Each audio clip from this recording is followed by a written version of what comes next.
Hi, I'm John Carpenter, and you will see me in The Thing expanded documentary.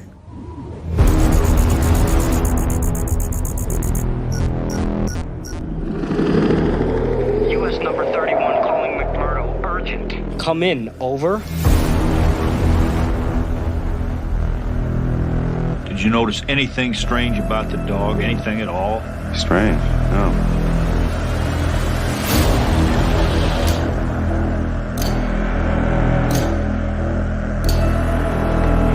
What the hell happened here? Looks like something buried under the ice. What we're talking about here is an organism that imitates other life forms. Somebody in this camp ain't what he appears to be. Benny's was right there, Mac. I swear to God it had a hold of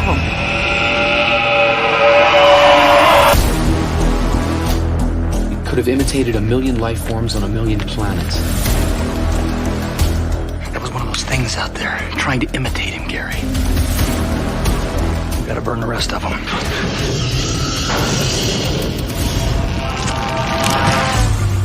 Nobody trusts anybody now. So how do we know who's human? Do some kind of test, Doc? We're gonna draw a little bit of everybody's blood. You ain't tying me up. Then I'll have to kill you, child.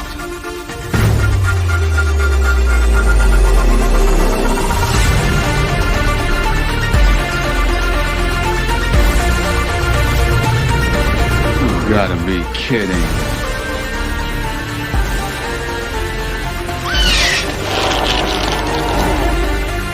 We gotta bring this whole place right down into the ice.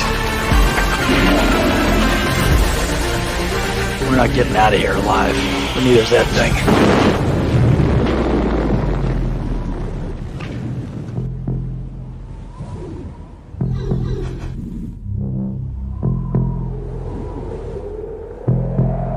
I'm most proud of this movie. I wouldn't change a frame of it.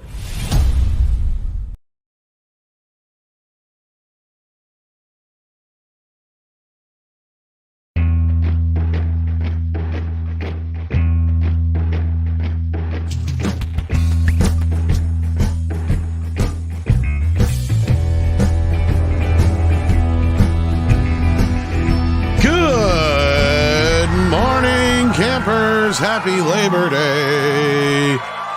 That's right. It's that time of the year. Kids are going back to school.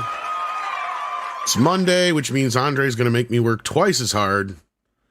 Good morning, everybody. Of course, it's Labor Day and it must be celebrated. Not only that, I also have Pablo working behind the scenes on another video that we hope to drop for you soon here. So I yeah. get to share the labor. Yes, That's indeed. amazing. For once. Yes, indeed. Yes. Yes. Everyone on Midnight's Edge will be working very hard on Labor Day. This is a tradition. Actually, we're not kidding about that. We have a huge expose coming out that you've been working on behind the scenes with Pablo and doing a lot of work, and I've been kind of telling the guys to keep an eye out for it. It's going to have some interesting news in it about video games. Yeah, indeed. So if anyone wondered, how the hell did Norway fund Dustborn? That is what we'll be revealing in detail with the inside word from the institution that did the funding. So looking forward to that. And we also have with us this morning Canadian, known as Paul Chato, who's wearing an old-ass Apple shirt. Yep. Retro, vintage. Retro, yep. Vintage Apple shirt. So, yep. It's a very nice Labor Day here in Canada. How's your Canadian Labor Day? We're laboring. Yeah. We're laboring. I'm trying not to work. Trying to just enjoy the day off. Well, the here most you are. important thing you can do is do not go into any kind of parade, because that would make Stalin proud. That's not what Labor Day is about. That's correct. It seems that the parades don't seem to want to end. I don't know. I also think that this day probably those parades are going to be amount or against a certain tribe of people as well. Yeah, So yeah, I got that sense. It's Yeah. subtle. The parades are very subtle in their demands. Yeah, very, very subtle. It's like you can maybe just if you pay real close attention, you might be able to pick something up. Yeah. I'm just not that monkeypox. I'm just not that attuned, and unfortunately, It's going beyond me. But we do. It's the last day of the Canadian National Exhibition, and we do have the air show, and I think this time we also have the American Blue Angels, and they fly, I guess, F-15s, and those things are loud and big and pretty spectacular. It's a great the Blue show. Angels, they kick ass. Yeah, they do. It's a spectacular show, and they fly pretty low to the surrounding community. It's quite amazing, especially when you see them on their side, coming by you. You realize when they're flying together, they're flying like literally inches apart from each other and stuff. Like it's pretty harrowing shit they do. There's a few times when that hasn't worked out too great, Like, no, it has not. Their safety record is very good though overall. Yeah, apart from the times when it isn't, then it's but Paul is right. The amount of years. Yeah, I was gonna say Paul's right though. The amount of years that the Blue Angels have been doing it, the amount of people that have gone through there and everything like that, as far as the pilots, their record's pretty good. I can only think of maybe 1 or 2 times in my entire lifetime where they've had accidents. And I mean, there was one not too long ago, a couple of years back, I think it was. Maybe Culture remembers. But we also have Culture with us. That's my way of segueing into introducing him. He's officially licensed. I don't know why. Well, I mean, I have to license myself to the gaming channel that game plays. So yeah, I'm licensed to thrill. He's also licensed to fly an F-18 inches away from another F-18 coming directly against him. So don't tell anybody that. Anyway, look. Well, you used to be a Blue Angel to that day. I used to play the Sad Hulk music. Red Hulk music, which is also Sad Hulk. That'd be very funny if. Sorry, go ahead. Go ahead. No, go ahead. No, just thinking of like someone who's a fighter pilot but doesn't have guns in the house, but then the house gets robbed, but they say, hold on, let me jump into my plane that I got in the back here. Well, that was basically the beginning of Godzilla -1. You kind of. Yeah, that's also right. felt it might have also been the beginning of Independence Day. Kind of, sort of. Yes, with all the crop dusters that went after the alien ship. Well, the alternate ending of that movie is the crop duster showing up, because that was the original ending. Was Randy Quaid's character actually they wouldn't let him fly, and so that's where he shows up at the very, very, very end with the crop duster with a missile attached to it. Yeah, I have vague recollection of it. I still preferred him in the jet, and saying up yours. Yeah, they fixed it. They let him actually fight in the fight and all that stuff. It's like, yeah, that's what everybody wanted. It's like, well, duh, you've been building it up this whole time that he's this old fighter pilot and all this stuff. Let him fight. Yeah, the crazy Quaid is the one that plays the crazy crop duster. So there you go. I'm pilot. He shouldn't have been sucking back all that, the stuff that they stick on crops. Yeah, he was one of the best parts of that movie, though. But let's see what you guys are talking about there out in the audience. Happy Labor Day, everybody, if you're celebrating it where you're at. I see a lot of our American and Canadian friends in the chat. We have many others as well who are just looking at us going, what is Labor Day? But yeah. I'm laboring over trying to finish off my Rings of Power Season 2 review. There's my laboring day. That's the labor I'm dreading getting into, but kind of. Yeah, I'm doing it. I started it yesterday. I'm working on it. 3 + 1. Oh my God, it's going to be dreadful. And for those of you in Europe who wonder what the hell is Labor Day, it's 1st of May. 1st of May. That's Labor Day. It's just that we typically call it 1st of May without actually thinking about what day it really is. But yeah, Labor Day is 1st of May in Europe. I'm kidding. I'm sure most people know what it is. But we've got Packing Protons here who's sending $5. Says, is Agatha supposed to look trans? A poster I saw on X, she looked a lot like a man, I think he's trying to say. Or awful man-like. We're going to talk about that in just a little bit she's here. She's not the most attractive woman in the world, but she is a good actor. She's a funny person. I never thought she was an unattractive actress. I just feel like they're leaning too far into the LGBTQ thing with this. No, there's not bad looking and Gal Gadot.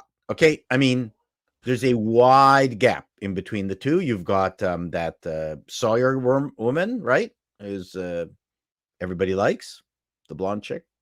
Who? You mean Sydney Sweeney? Sydney Sweeney, Sawyer. It's okay. We'll let him pass. It's a senior moment. It's okay. It's a senior moment. I had an S in there. I thought you meant Diane Sawyer. So I was like, no. Diane Sawyer. She's too tall. When he starts going, the one with the thing and the thing, Oh, then we know he's done. No, I'm. There needs to be a senior Jeopardy where, the actual answer is Tom Cruise, but the case so you go, oh, okay, he did this thing with his underwear. He was dancing, and then he's a fighter pilot the funny guy. Thing is, and that is correct. That's all you need for an answer. Funny thing, you don't even need seniors for that. You could do that with everyone here on this panel when there's some kind of obscure actor that we know from a role, and we just can't put our fingers on the guy. No, but I'm into this skit. I'm into this skit, Paul. And the final Jeopardy answer is the thing and the thing with the thing. Right. James Arness. The stuff I remember is insane, but then there's this other. Yeah, that's the other gimmick is every time there's like a really obscure thing, like how to fix like something or do something. Listen, I have this recurring dream where this is $1 million question a game show, and they go, okay, the question is, why did Paul Newman carry magnets? Does anyone here know? No. It's because when he went and did shoots and would be put up into hotels, he didn't want the shower to leak. So he took magnets and attached them to the bottom of the vinyl shower curtain to stick them to the walls. Oh, okay. Yeah, that makes sense. Yeah. And I know that fact. And in this recurring dream, I'm the only person who's able to answer this most obscure bit of trivia. Wow. And I win the $1 million. A lot of the liners have those now. That's interesting. Yeah, well, now they're not. Yeah, now they do. But anyway, so we're gonna get into Agatha. A bit of trivia, folks. We're gonna get into Agatha after the box office news. But thank you, Paul, for that trivia. Thank you. We got Ruby Hoove, who gifted a membership. Thank you so much, Ruby Hoove. Dr. Long Dongler sending in £1.99 to remind us to pound that like button if you haven't already. Please do that to let everybody know that you like the show. You want that's close by. That's true. Just find a hole and go. We got Ruby Hoove sending in another $2. Says happy Labor Day, stay safe and have fun. Indeed. Thank you for that. And then we got Coffee Lover, who's been here for 20 months as a member. Thank you for that, Coffee Lover, and your support. Scott Westbrook sending us in a super chat as well this morning. Thank you for that. He sends us in a pair with pumping some iron, saying keep it up. Thank you for that. And then we have Mark Daly, who sends in $5 and says, Disney delenda est por encorajo les otros. I'm sure I screwed that up. What did I say, Andre? Well, that looks very Latin to me. Disney delenda est por encorajar les otros. I think that it's Disney is something for encouraging the others. Oh. But what delenda means, someone have to translate that. Yeah, to encourage others. Yeah, exactly. It's like something to do with others. To each their own. Yeah, maybe. I don't know. We got Natasha trying to it's translate French. For us. It's French. Of course, yeah, it's French. I was just focusing on the est because that's you have. Yeah, that's what threw me off. There you go. Okay. Yeah. But so it's supposed to sound like this. Yes, it's supposed to sound like that. Okay. Yeah, remember, like French is the Danish of Latin languages. Oh, interesting. It is just like the Danish language has like collapsed into meaningless guttural sounds. You have something similar. Natasha's saying it's Latin. French. Oh, I was right then. I was thinking it sounded somewhere between Spanish, Latin. Who knows? It's a mix of languages, says Le Sumerian. Yeah, Mark Delaney says, I mixed Latin and French. Oh, there you go. We're trying to throw it. Oh, so I was right then. Yes. So both you and Natasha get gold stars for today. We're both right. Yeah. All right. Well, with that, speaking of blame our audience out there, but I think Dutch or Nederlander sounds more guttural and awful than Danish does. Well, listen to them and we'll see. But I have. I've listened to both of them. I've been with them. Yeah. I don't even know what he's saying. True. Yeah. We here at Midnight Edge do not condone or agree with anything that Paul Chato says. Yes. I understand. I understand both of them. It's a matter of my level of sobriety. So yeah. But with that, let's get to the box office. Even though it is technically a 4-day weekend for the box office, isn't that right, Culture? Yeah, we are on a holiday weekend here in the United States, North America. Normally leading the world in box office until the last few years, but we have a very strange situation. We have Deadpool and Wolverine back in first place, earning $15 million over the weekend, which is a pretty big number. You have Alien Romulus in second, and it ends with us in third. So really, nothing changed. I'm looking at Alien, and I'm starting to wonder if it's even going to break 100 million in the U.S. I mean, I'm sure it will, but it'll just barely.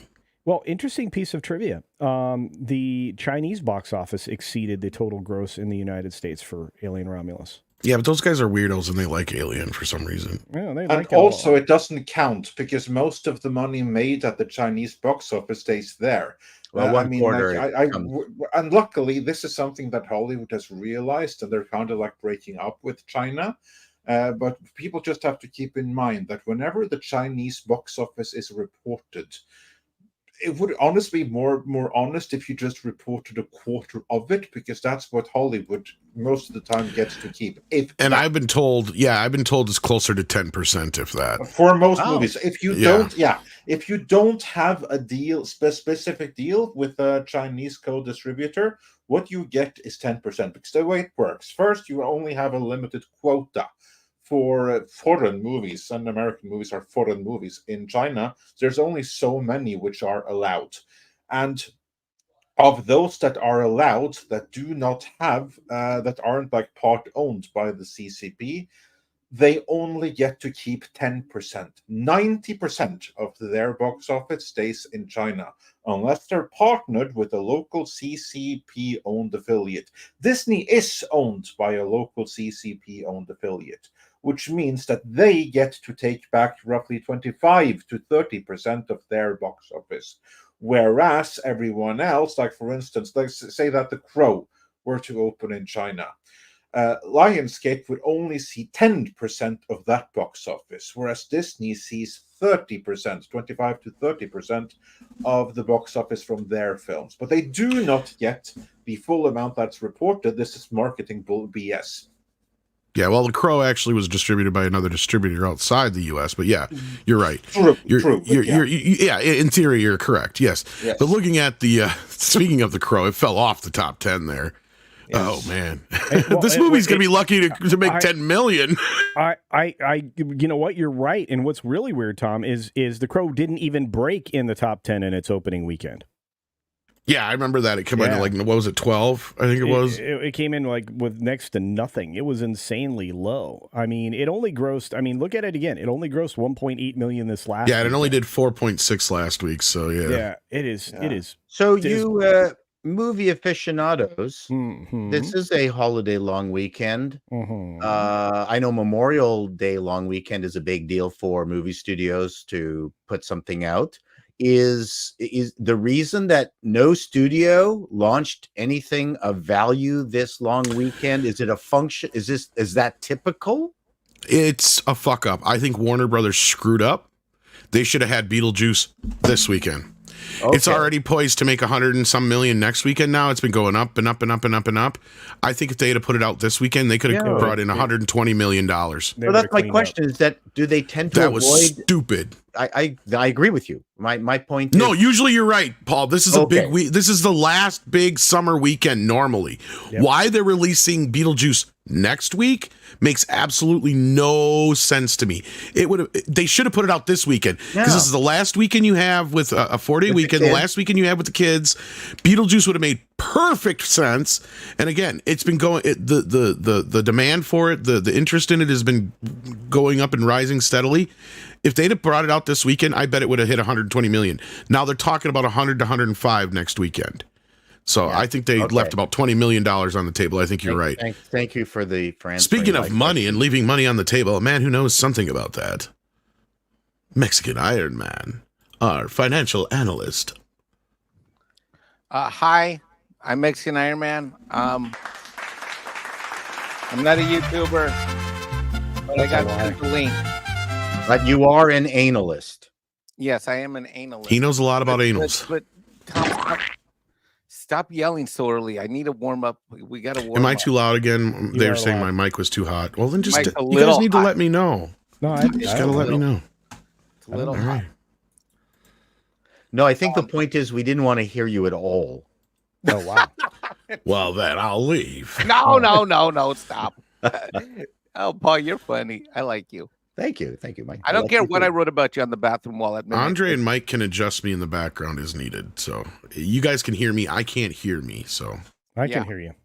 I can hear you. Hi, Culture. Yeah, but you two can't adjust anything. No. Hey, Mike. Hi, congratulations on your 25,000 subscribers. Well, thank you very much, Mike. I really wish you'd have been able to join us. Stop feeding his ego.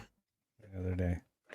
Well, luckily he was stream sniping, so it was all good. Yeah, it was pretty Yeah, funny. we sniped this. I was on both. That was fun. I'm part of the in that category of the chart you're looking at. I'm in the 4 group. What's a 4 group? I'm in group 4. I didn't see Deadpool and Wolverine. I didn't see Alien Romulus. I didn't see It Ends With Us. Boy, I got to tell you, when I went to the movies, I saw these 2 couples go in. There were two couples, and you could tell the guy was just like rolling his eyes that he was going to go to see this movie with this girl.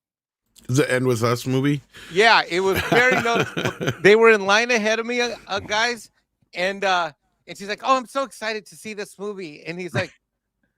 And I'm glad it exists because it proves our point. It's been proving our point that you put stuff out there that women want to see regardless, they will go see it. And you make it for women. If you make stuff for men like Deadpool and Wolverine, they will go see it. If you make a 4-quadrant type movie like Alien, I guess we could call it that, people will technically go see it. Twisters is the one that's surprising the piss out of me. I saw Look at that. Well, I'm going to get to that. I'm going to hold on to that thought, Mikey, because I'm glad you did see it because you and Culture did. I'm going to eat my very healthy lunch. All right, you hurry up and eat your lunch, and then I will get you guys into Reagan here in just a moment. That looks really yummy, 17 actually. for Twister. Nice. Look at that. Holy shit. Who made that for you? I did. What are you talking about? You lie. You got a woman there making you food. Dude, you know what? One of the things I tell women when they date me is Mike is an amazing chef. All right, well then let's get my ass out there. I should be there today. Anyway, so yes, Reagan, we're gonna get back to it in just a second because you and Culture have seen it, so I want to get your guys' reviews on it. But I'm just looking at Twisters. This movie's already been out on streaming for like what, 3 weeks now, and it's still kicking ass in the theaters. I mean, yeah, you're looking at 5. Well, that's not very much. It still make almost as much as Alien Romulus.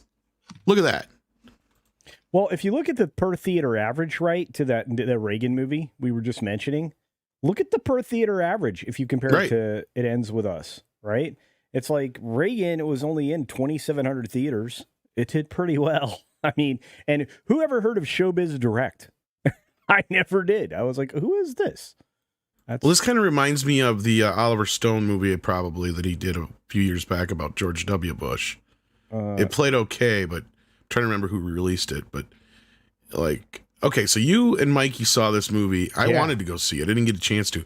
And I'm surprised it did pop up in the top 5 because you said it's not in a lot of theaters. I couldn't find one real close to me. I had to go to Madison if I wanted to, I think. But unlike The Crow, my tickets didn't get canceled. Anyway, that's last week's story. I rewatched the live stream archive clip from last week's Monday. But anyway, when you look at this Reagan movie, first of all, it did 7.4 million. It was in 2,754 theaters. That's several hundred behind It Ends With Us. It's it's quite a bit behind Deadpool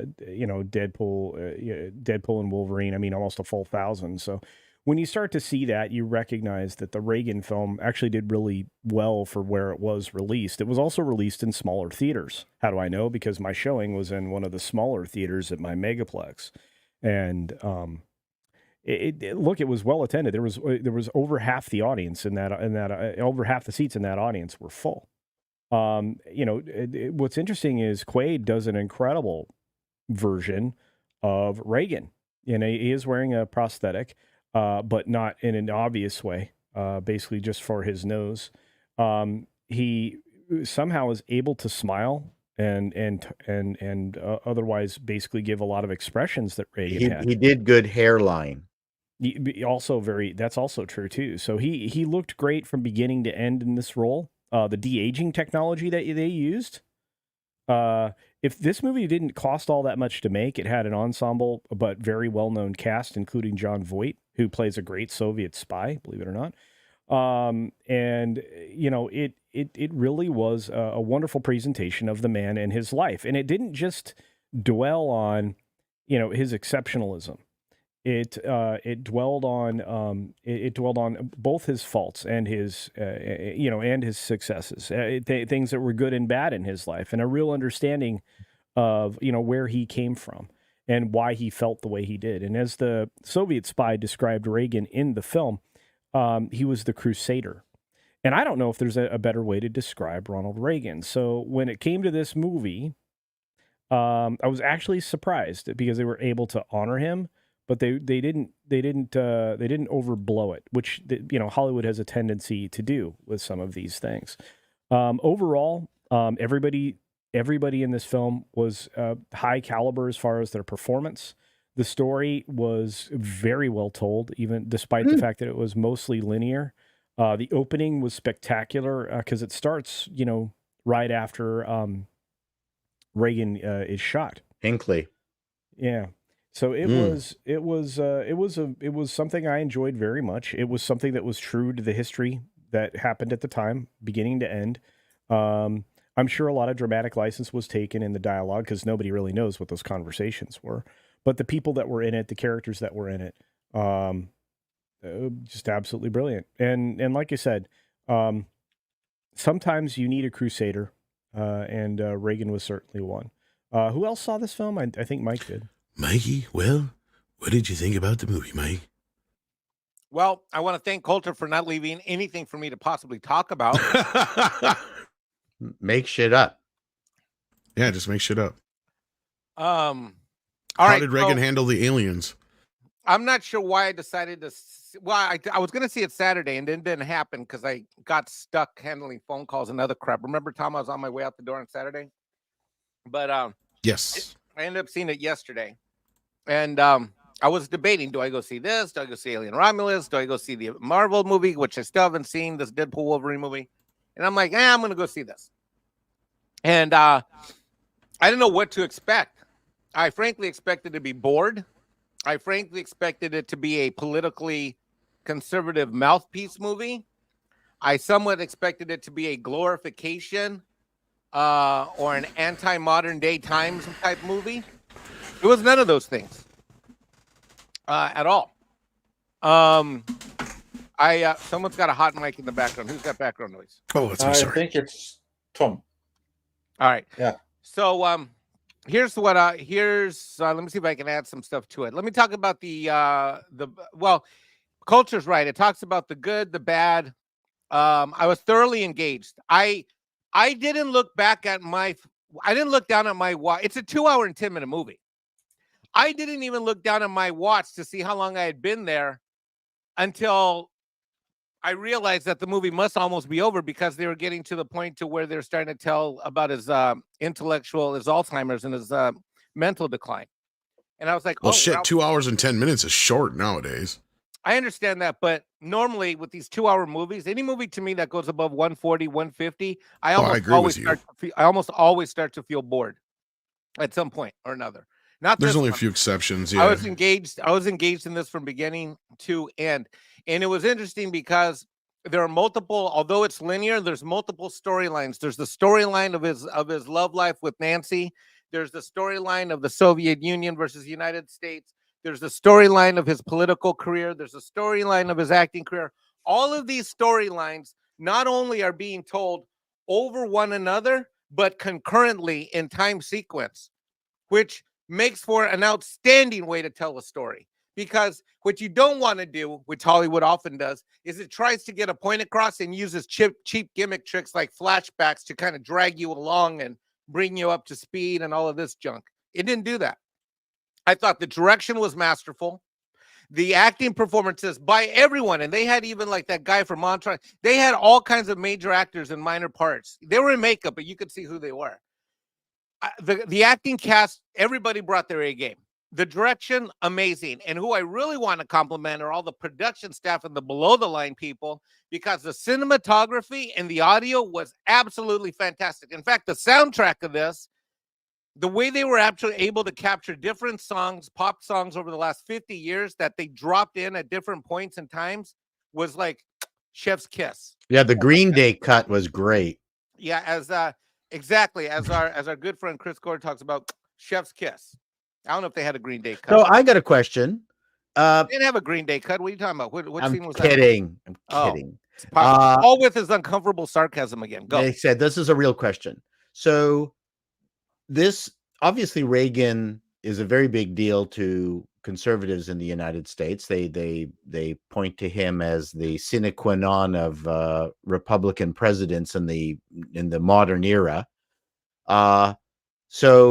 This movie did not get much in the way of promo or publicity or buzz. I guess this is a what's when you ask a question that's already been answered. What's that called?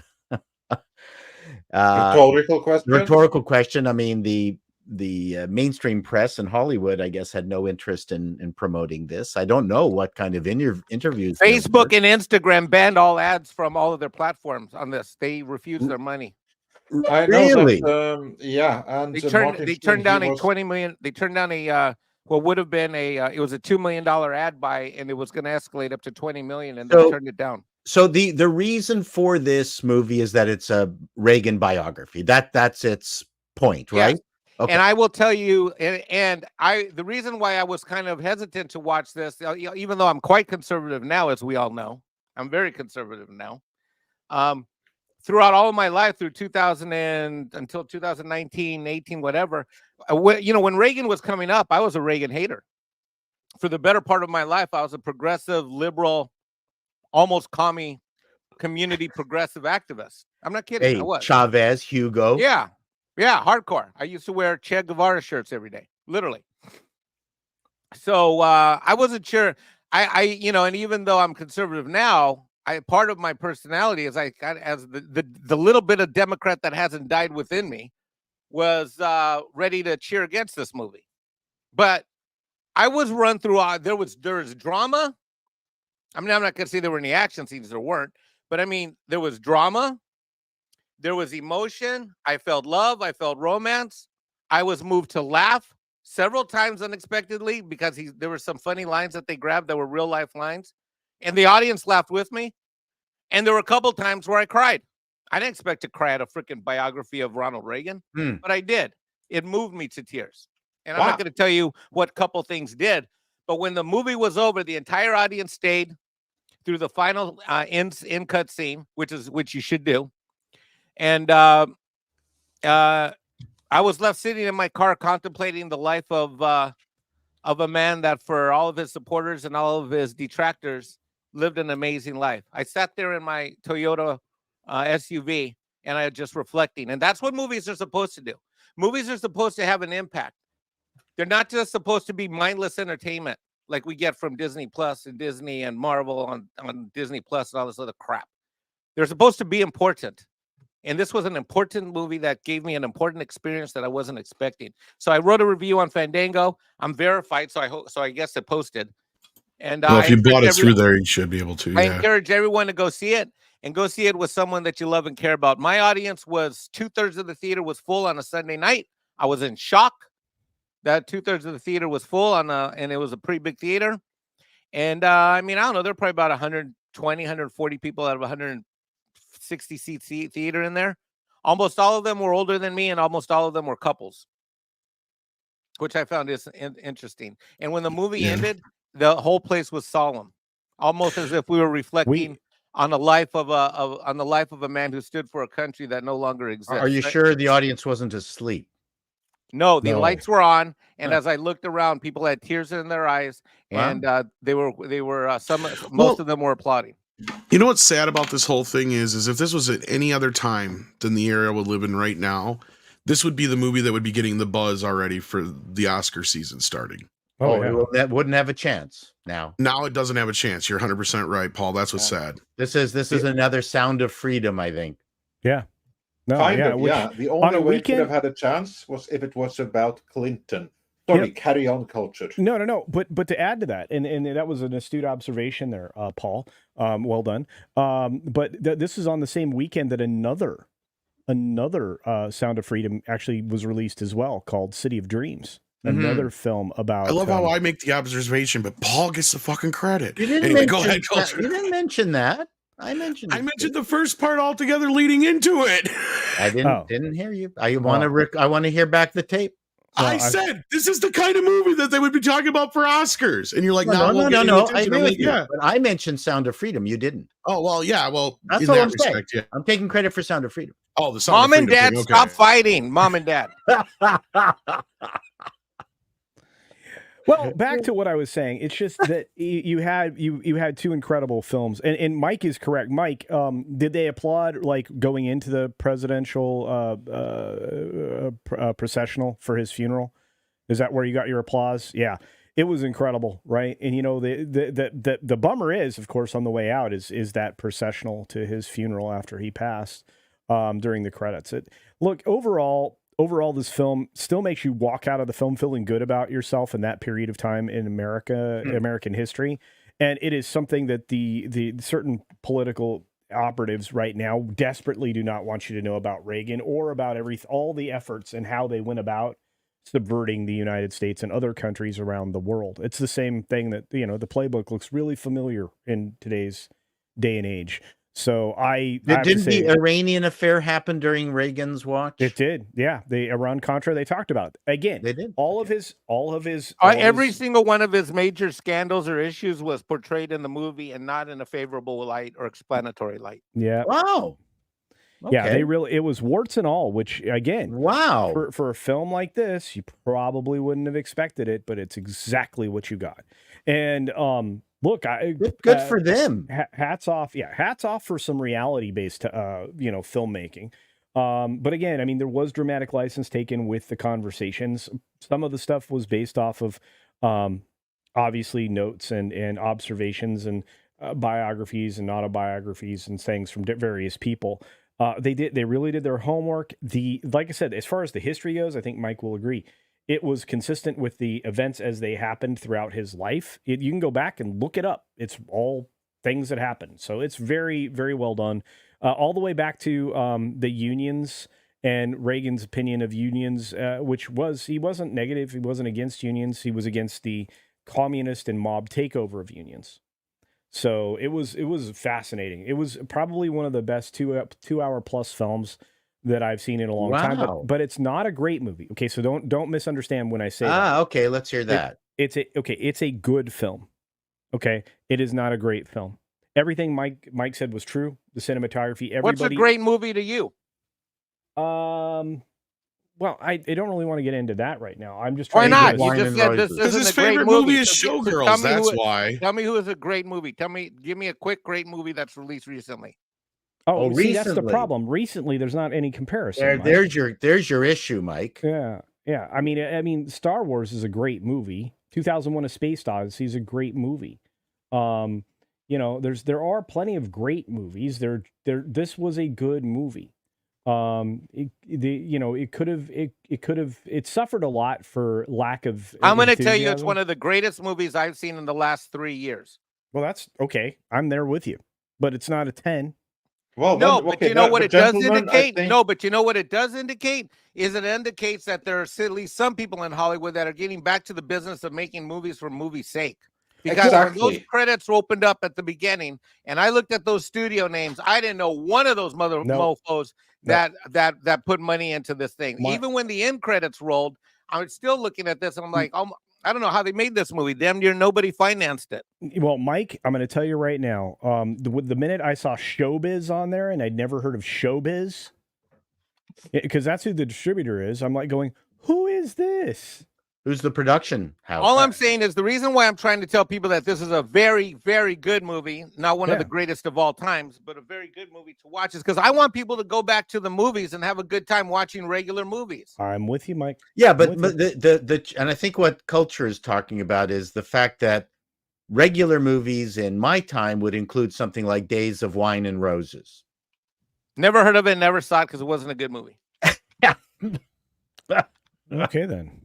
Well, because you didn't see it, it wasn't a good movie. Oh, okay. Well, you got to go see Reagan, then we'll talk. Yeah, no, that's fine. I mean, I have no problem seeing that, but we need more movies. It kind of reminds me of when it's like, I mean, I'm not to pick on you too much, but I'm going to. So it reminds me of like when I was telling people, like, have you seen Blackberry, the movie? Now, it's not one of the greatest top 100s of all time, but god dang it, that was one of the best movies I've seen in the last few fucking years. And cheap. Inexpensively and that's what I'm trying to get at, is that for the quality of the movie that I just saw, I know that not major money went into it, and going to the movies is a great experience and can be. And so you know what, the Blackberry is a good example. I've told people to go see it and they're shocked at how entertaining it is. Right, and like you said, it wasn't made for a lot of money. Well, Reagan wasn't made for a lot of money either. So I encourage everybody to go see a good movie. We need more movies like that. That's all I'm trying to say. We need more. I agree with you. That's all I'm trying to say. Yeah, indeed. No, you're right. And also, I think that's kind of like you're saying, because I obviously haven't seen it. There was no way I could see it because it's not released in my part of the world just yet.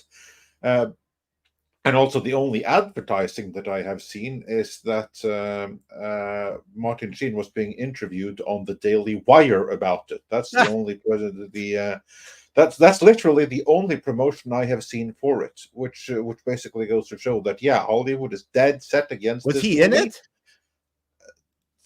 Was Martin Sheen in the movie? But anyway, maybe it wasn't him. Anyway, it was maybe. Maybe I'm confusing here. Anyway, it was an interview. You think John Voight, maybe? Yeah, maybe. John Voight was the one that was on that interview. John Voight. Okay, yeah, sorry. John Voight. I don't know. Yeah, brain fart. That's me having my senior moment. But anyway, I just saw that. I didn't see the interview. I just registered that there was some actor that was on the Daily Wire talking about that movie. That's the only promotion I have seen about it. Hollywood is obviously dead set against it. Still, I agree with Mike completely. This is a win. From the description, obviously it's not one of the all-time greats. But you know what? If it's one of the all-time greats of the last 3 years, I'll take it. And so should we all. Because that is the first step on maybe getting us one of the new all-time greats to come in the future here. But before we can get to that... we have to get over the and the point is, the movie industry doesn't need all-time greats right now. It needs, like I euphemistically say, it needs a lot of singles and doubles. It needs beekeepers. Yeah. Your mic is off, Mike. Yeah. Exactly, completely right. You said that on the show about 3 weeks ago. I was listening to you while I was at one of my clients, and that's what this is. This is to me a double or a triple. Yeah, we need more of those. And Beekeepers one, I totally agree. And that was my point when I said that this is a good movie. It's not a great movie. I know, but I can't. But I got to keep giving you a hard time because I'm still mad that I wasn't at your 25,000 celebration show. Well, if you hadn't been doing whatever you were doing, going to see, clients or bike rides or whatever. I mean, you bitches. Yeah, I thought we made up. I thought this was buried. We did. All right. We did. Andre told me I had to kiss and make up with you before Monday, so that's why we did. Yeah. Welcome to the Housewives of Midnight Edge. Exactly, and also that entire stream swipe was all about celebrating culture anyway, which is why I was there. Because I could. So, It was. I had super fun on the stream snipe. Yeah. We had like a streamception. I just missed you there. I was very sorry about that. Oh no, I saw you on the way out. Yeah, it was like Mikey was leaving me in the back for a second. But let's see what I love it. It was fun. Let's see what the audience is talking about. We got Action Com here. Says, Mikey, I know a politician who makes kick-ass collard greens. You want the recipe? Oh boy. I love collard greens. I actually love. Wait a minute. Which politician? I actually like collard greens. Which politician? You already know. I don't know. What is a collard green?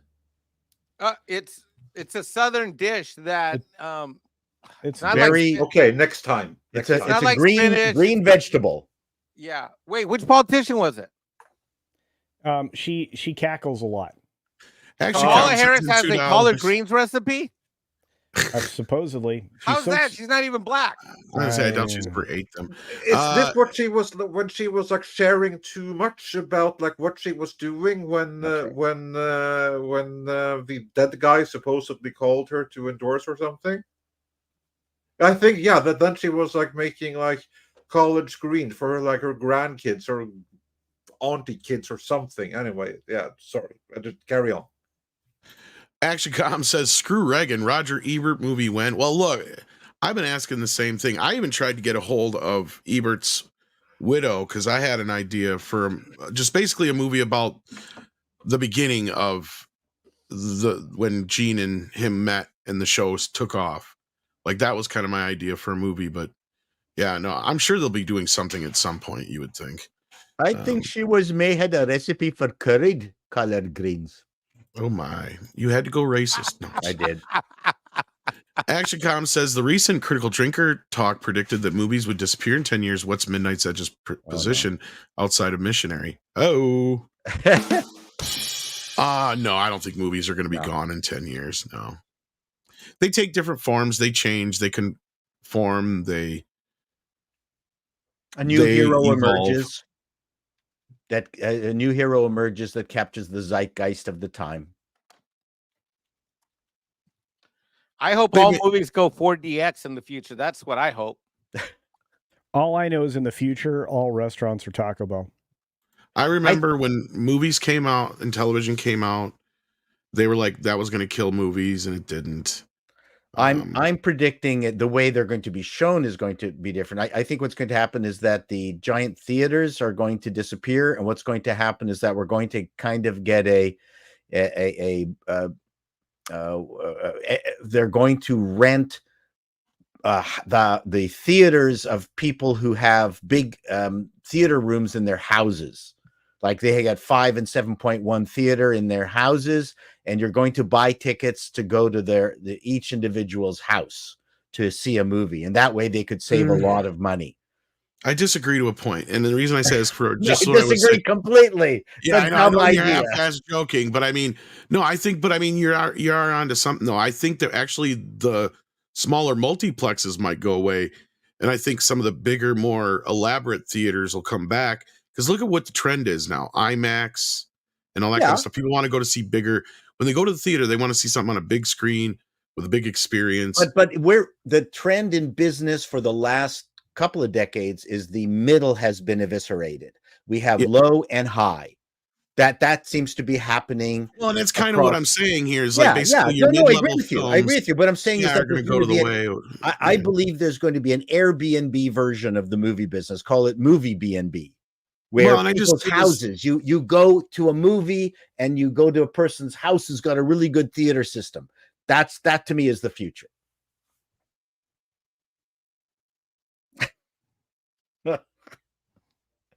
Dumb ideas are us. Movie. Not one of your finer moments on YouTube, I'll tell you that. I look, I think I'm with Tom. We will have fewer megaplexes. Yes. We will have premium experiences for sure. Yep.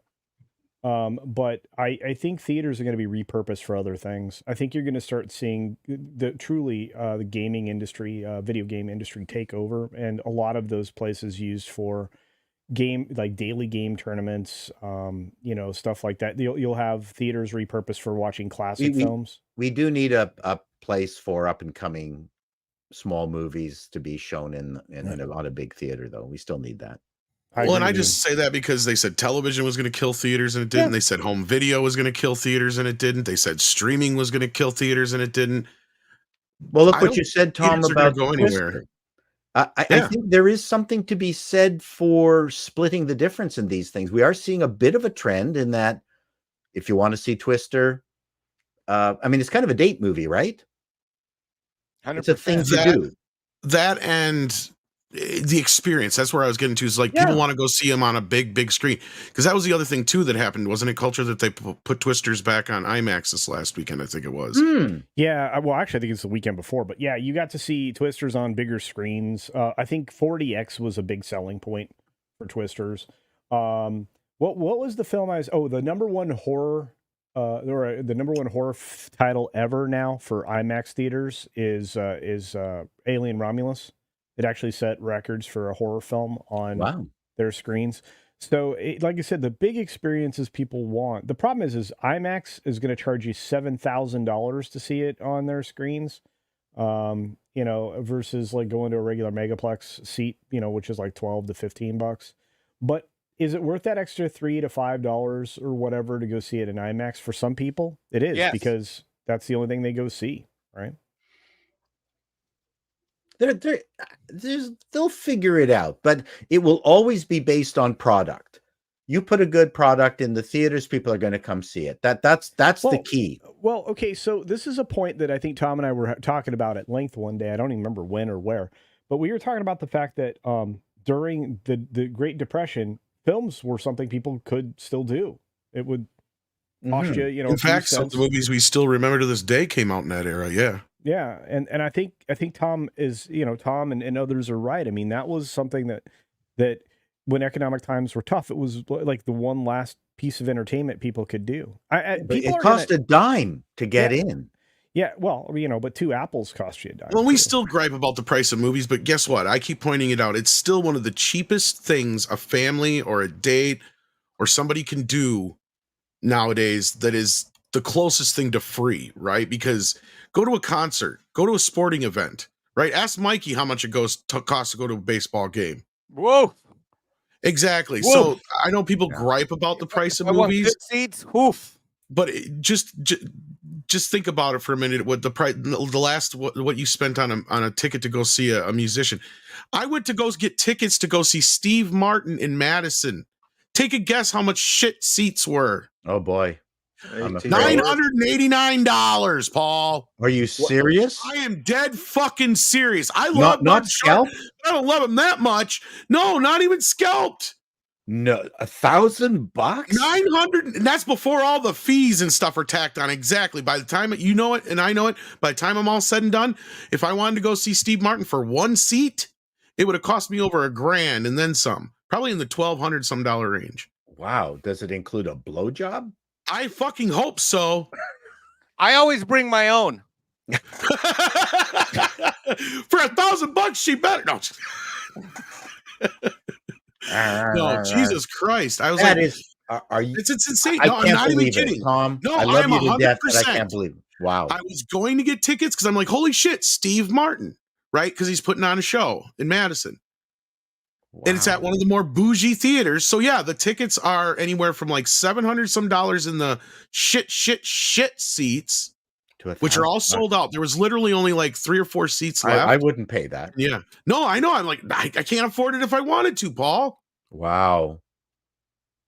That's insane. I just bought tickets for Lauren, to my kid's mom, to go. I had 2 tickets to go to see Gabriel Iglesias, Fluffy. They were back row, top deck, $160 each.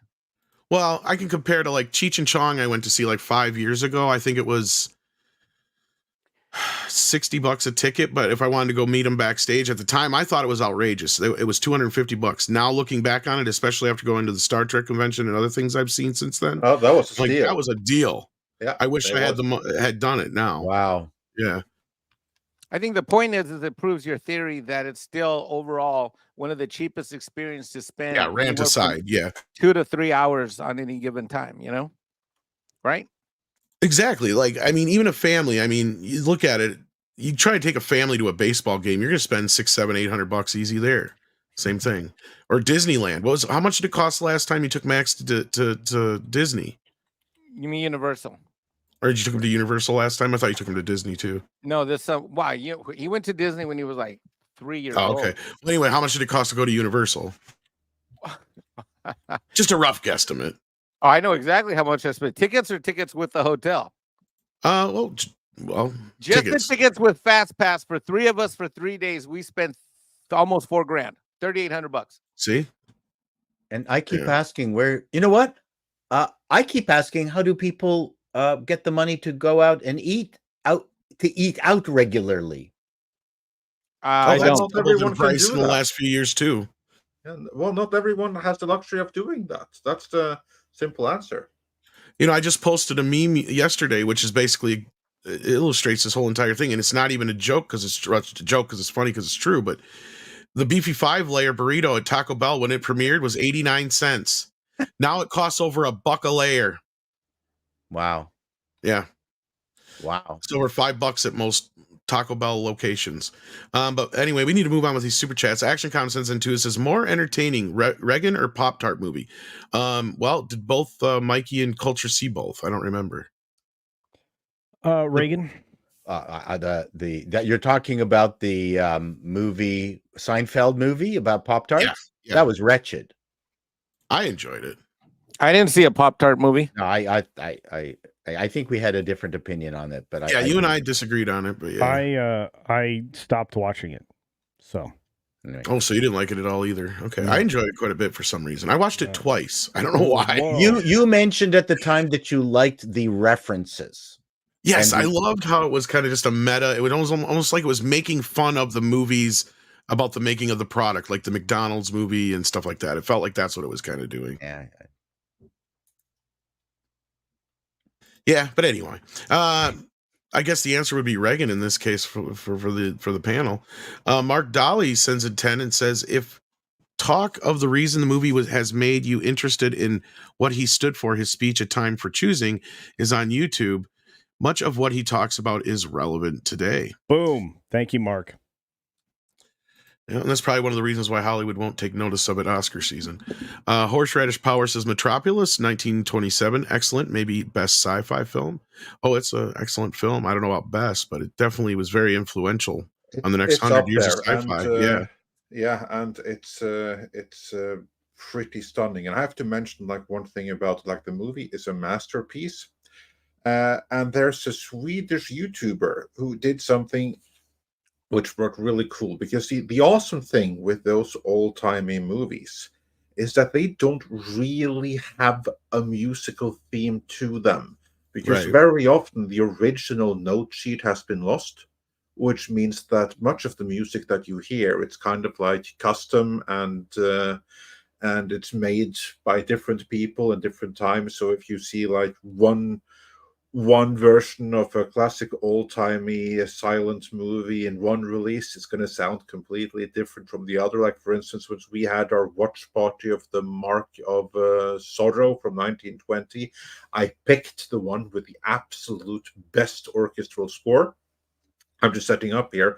There's a Swedish guy who, I forget his name right now, but he's a fan of Rammstein, and he did a cover to one of their songs, Wilder Wein, and he cut it to Metropolis. And this is an absolute masterpiece. It's cool. So it's not original Rammstein. It's a Swedish translation of it, of Wilder Wein, set to Metropolis.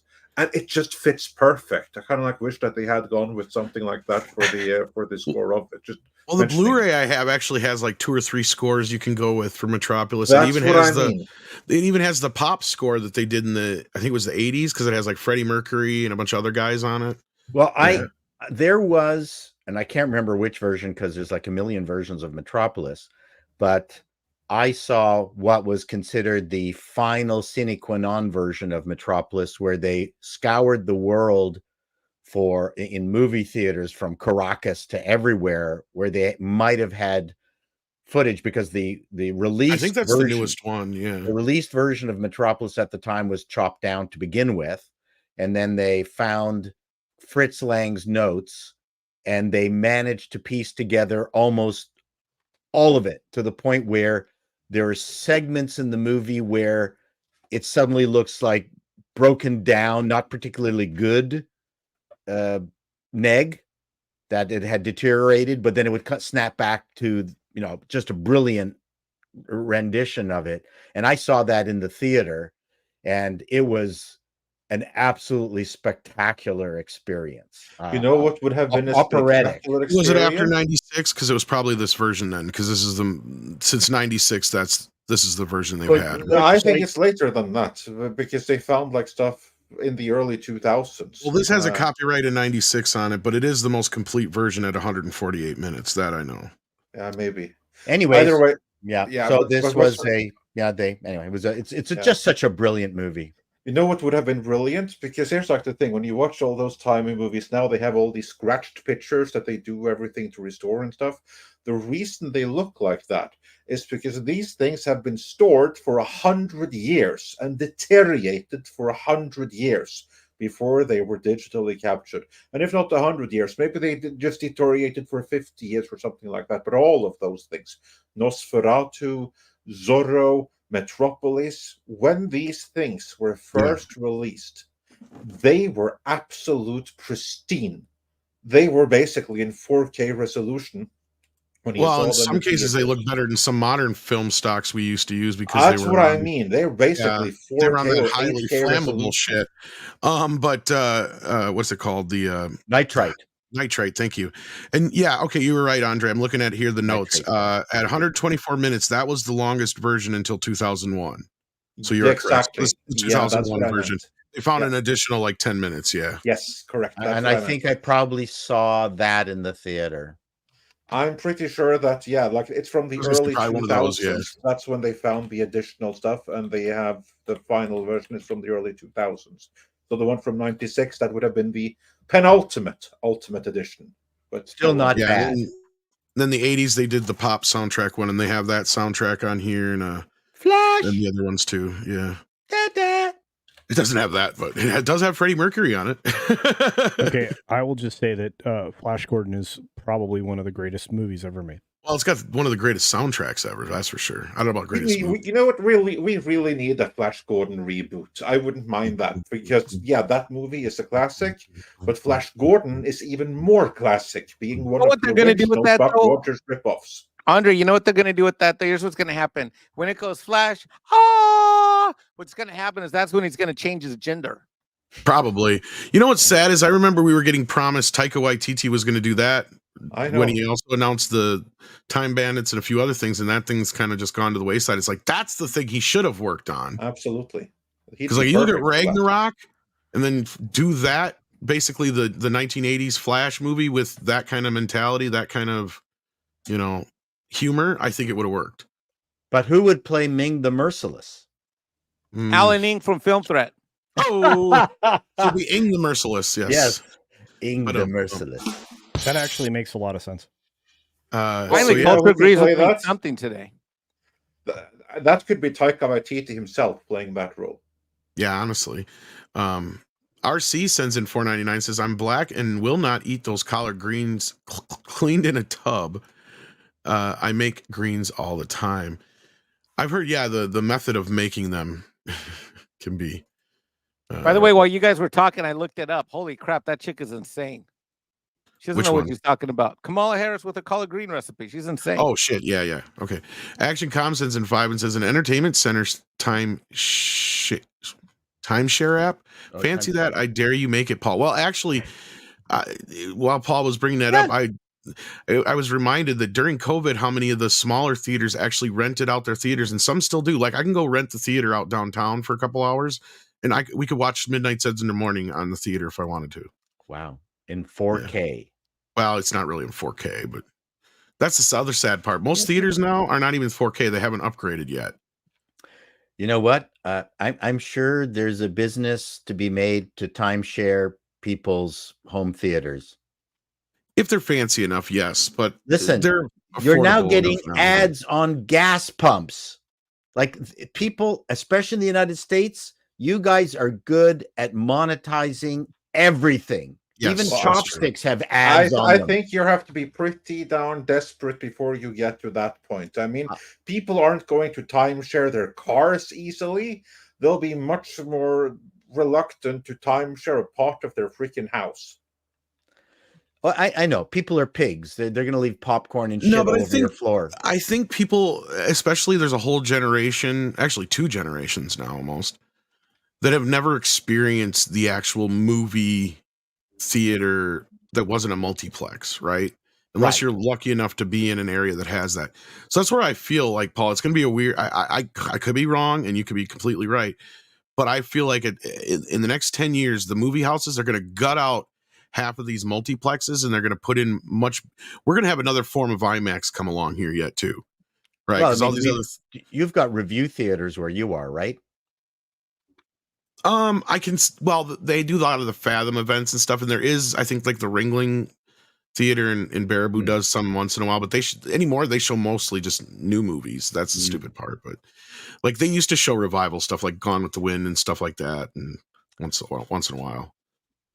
Yeah, but yeah, those are around. They used to have a really nice one in Madison. I don't know if it's still there or not. That would show like a lot of classic films and the indie films, right? Like because when I went to school, that's where I had to go to see all the Kevin Smith and Robert Rodriguez and those kind of movies back then. Because most of that stuff wouldn't be in the main theaters until like after Pulp Fiction and From Dusk Till Dawn. But and I remember seeing Clerks 2 there, for instance.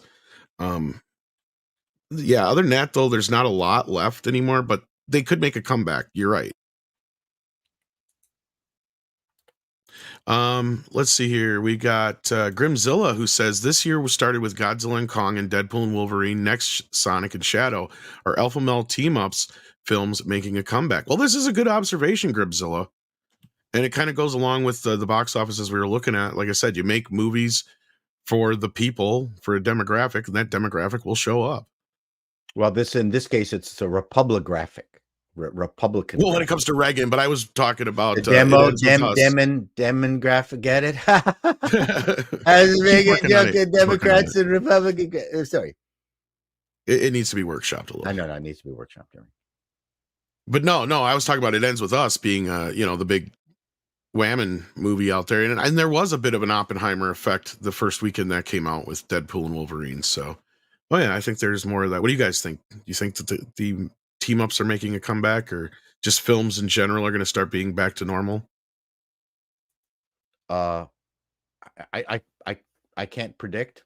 The movies, you know what? The problem is that what we're seeing right now has been stuff that's been in not production, but in gestation for maybe 5 to 10 years. We don't know, right? It takes a long time to get a movie up and running. You're trying to you write the script and you try to find a studio to do it, and then they turn it down. Then you go to another studio, and then you get an actor to act in it, and then they go off to do another movie. And so unfortunately, there's the lead time is so long. It's really difficult to register a trend. Well, that's the other problem too, is like the trend in Hollywood was to ignore the audience for so long. Yes. Yeah, no, seriously. I mean, that's right. the thing. That's the thing nobody's saying. They ignored the audience for a decade, thinking that anything we make that we have good ideas on, or we can drop a particular IP and put all this garbage on top of the IP, they'll come to it. And then the FOMO was created by Marvel, but Marvel hadn't deviated largely from the material until we got almost all the way through phase 3. Basically post Endgame. Yeah. Exactly. Yeah. And so as you look through what they tried to do, and again, Marvel chief boss, knucklehead, dumbfuck, what the hell is his name? Kevin Feige. Yeah. He got way too much credit. We talked about him, and they kind of make fun of him in the only good part of She-Hulk. But the truth of the matter is, he said, we tried this. It did not work. Yes. No kidding. Deviating from the source material and headed towards the new comics that nobody bought was a bad plan. You didn't think the sales of the comics were going to tell you something? Of course not. And again, they widely deviated from what normal formula they had, but they're doing that across entertainment across the board. And video games are about to deal with that. Yeah. Or are dealing with that now. Well, and that's something we definitely want to talk about. Sorry. I'll give Feige a little credit. No, I just wanted to give credit. Again, unfortunately, he does deserve a little credit because he's one of the few people who has come forward and said, yeah, we fucked up. Right? He is number one on the mountain. And for him to say that, to me, actually shows a lot of humbleness on his behalf. To kind of say that. A long time. Humility. It did take a long time, but it's humility. Right. Thank you. Humility. Because he didn't have to do that, right? He could have kept going down this road. He could be pulling a Kathleen Kennedy and just blindly continuing to drive this bus off a cliff. Before we give him too much. I'm not giving him credit. too much credit, but I'm just giving him the credit where credit's due on that part. But yeah, I agree with that. But here's the thing: we only know that he has said that because we heard it from Chris Moore, who has said it behind the scenes. He hasn't publicly. No, he did kind of publicly say it, diversity. Andre. He did kind of publicly say it. Like I said, it was kind of in not those exact words, but he did kind of basically take a lump on the chin and say, yeah, things. I can't remember exactly how he put it, but it was basically he had said that they'd gone he did astray. Yeah. Yes, he did. So, You're yeah. right. Well, so help me God. Kevin Feige puts out another freaking blue Mexican movie. I'm going to literally give the rant of all rants. I think that may have been one of the things he was referring to as screwing up the keep the blue water Mexicans out of Wakanda forever. Thank you. I don't ask for much. Yeah. I'm just saying, if you're going to put some Mexicans in a movie, at least make them brown and not blue. I know blue easier and cheaper with the CGI because it's not easy to replicate my glistening skin. So, Mike, would you count Blue Beetle as a blue Mexican? That's interesting because I say to myself, why can't he be Blue Beetle? Why does he have to be blue? Why can't he be Brown Beetle? And then I thought about it. I'm like, no, we need Blue Beetle because we need its arch nemesis to be Brown Cockroach.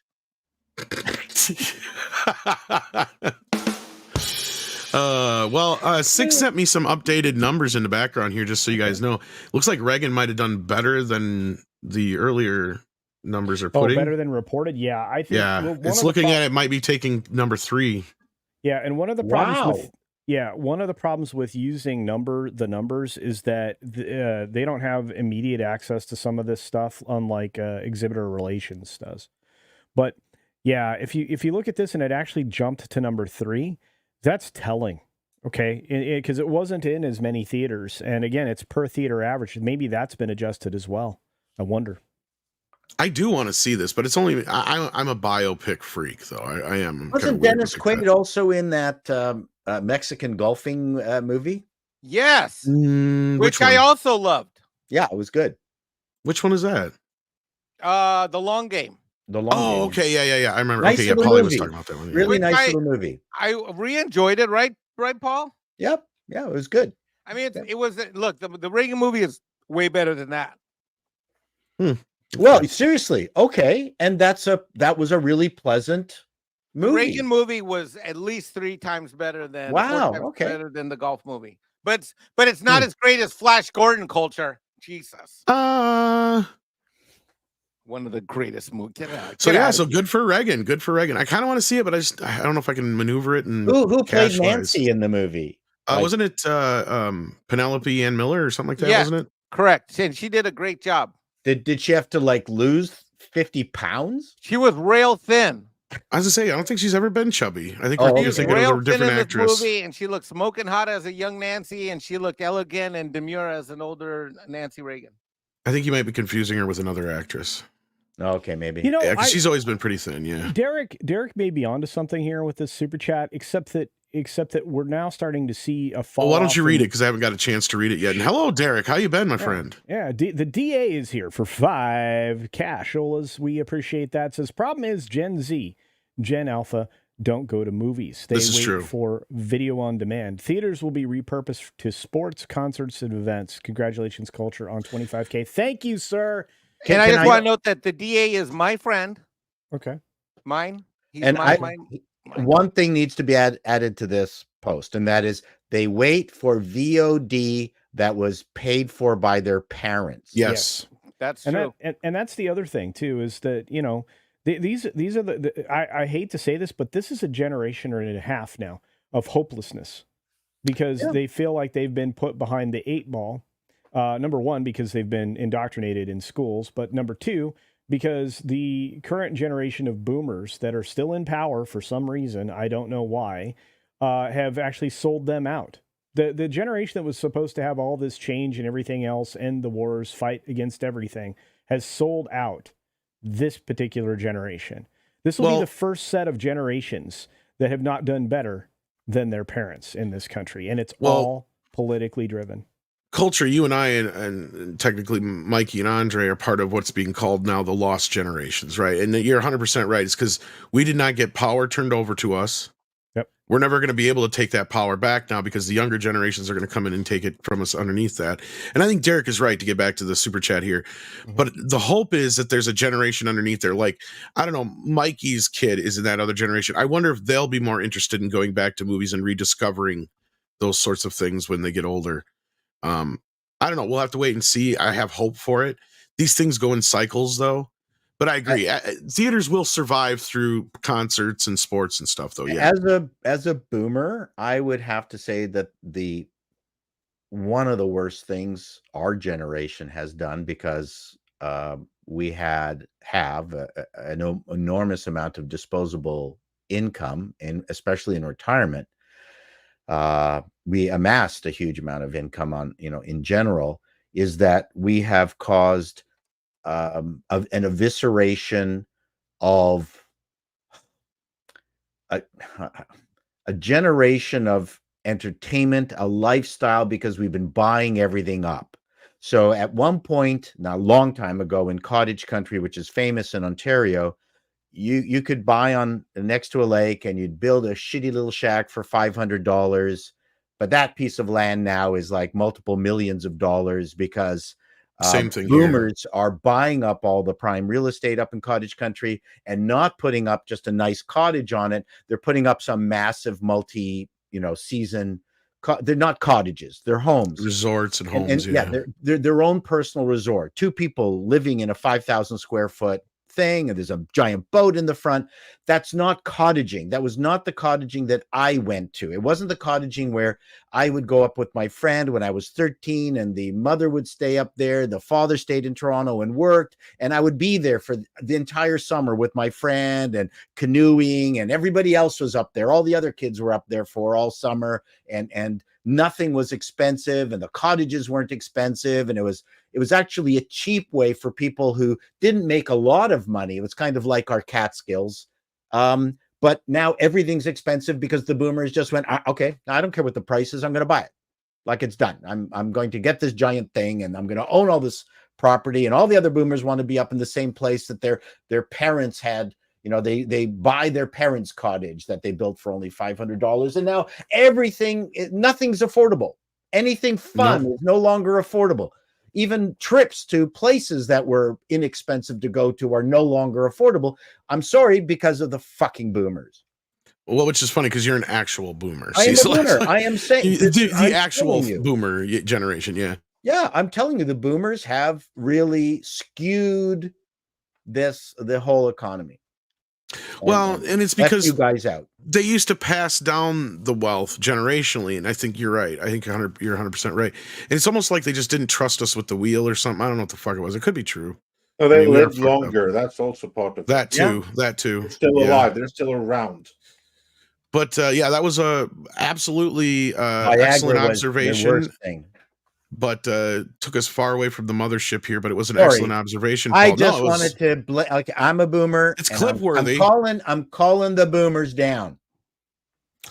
Well, there you go. Well, if it is clip worthy, you will note that I was the first person to call out the boomers. But it's fine. Whatever. Okay. Now Paulie's going to call you out in the chat.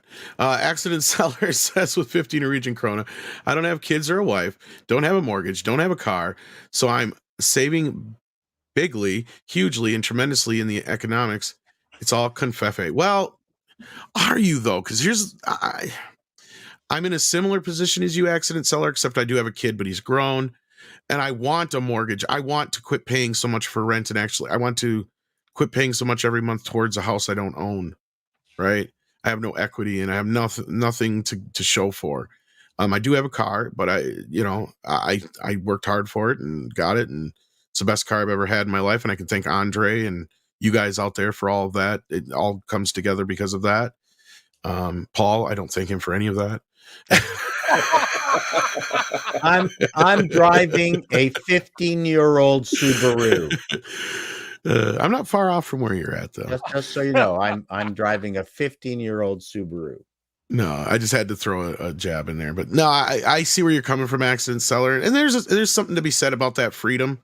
For years, I enjoyed not having to worry about certain things outside of my kid, but you get to a point and you feel like, what do I have to show for all the work I've done, right? And I know Paul, you totally, and Mikey understands that in culture, and same thing, and Andre as well. Y'all. Well, I don't feel where I'm that coming because from I there. have had huge accomplishments. You have, but you and have I'm to really show happy. for it. That's what I'm saying. You have the proof to show for your work. Yeah. Nah. I'm very lucky. As humble as you are about what you've done a lot compared to a lot more people. So you can at least rest easy on that. Thank you. And you still owe me those audio clips, by the way. Oh yeah, that's right. All I'll say is that failure has made me humble, which really pisses me off. Failure is the greatest teacher. Yes. I told Paul all my failure stories the last 2 trips he's been on. Why did you tell him all your dating? No, never. Actually, he says the business last ones. Oh, business ones. Last 2 trips, Paul's come to visit me. I've told him. I couldn't even finish that joke because Mikey's too much of a ladies' man. I mean, I think there's been a couple over the years. Let me think.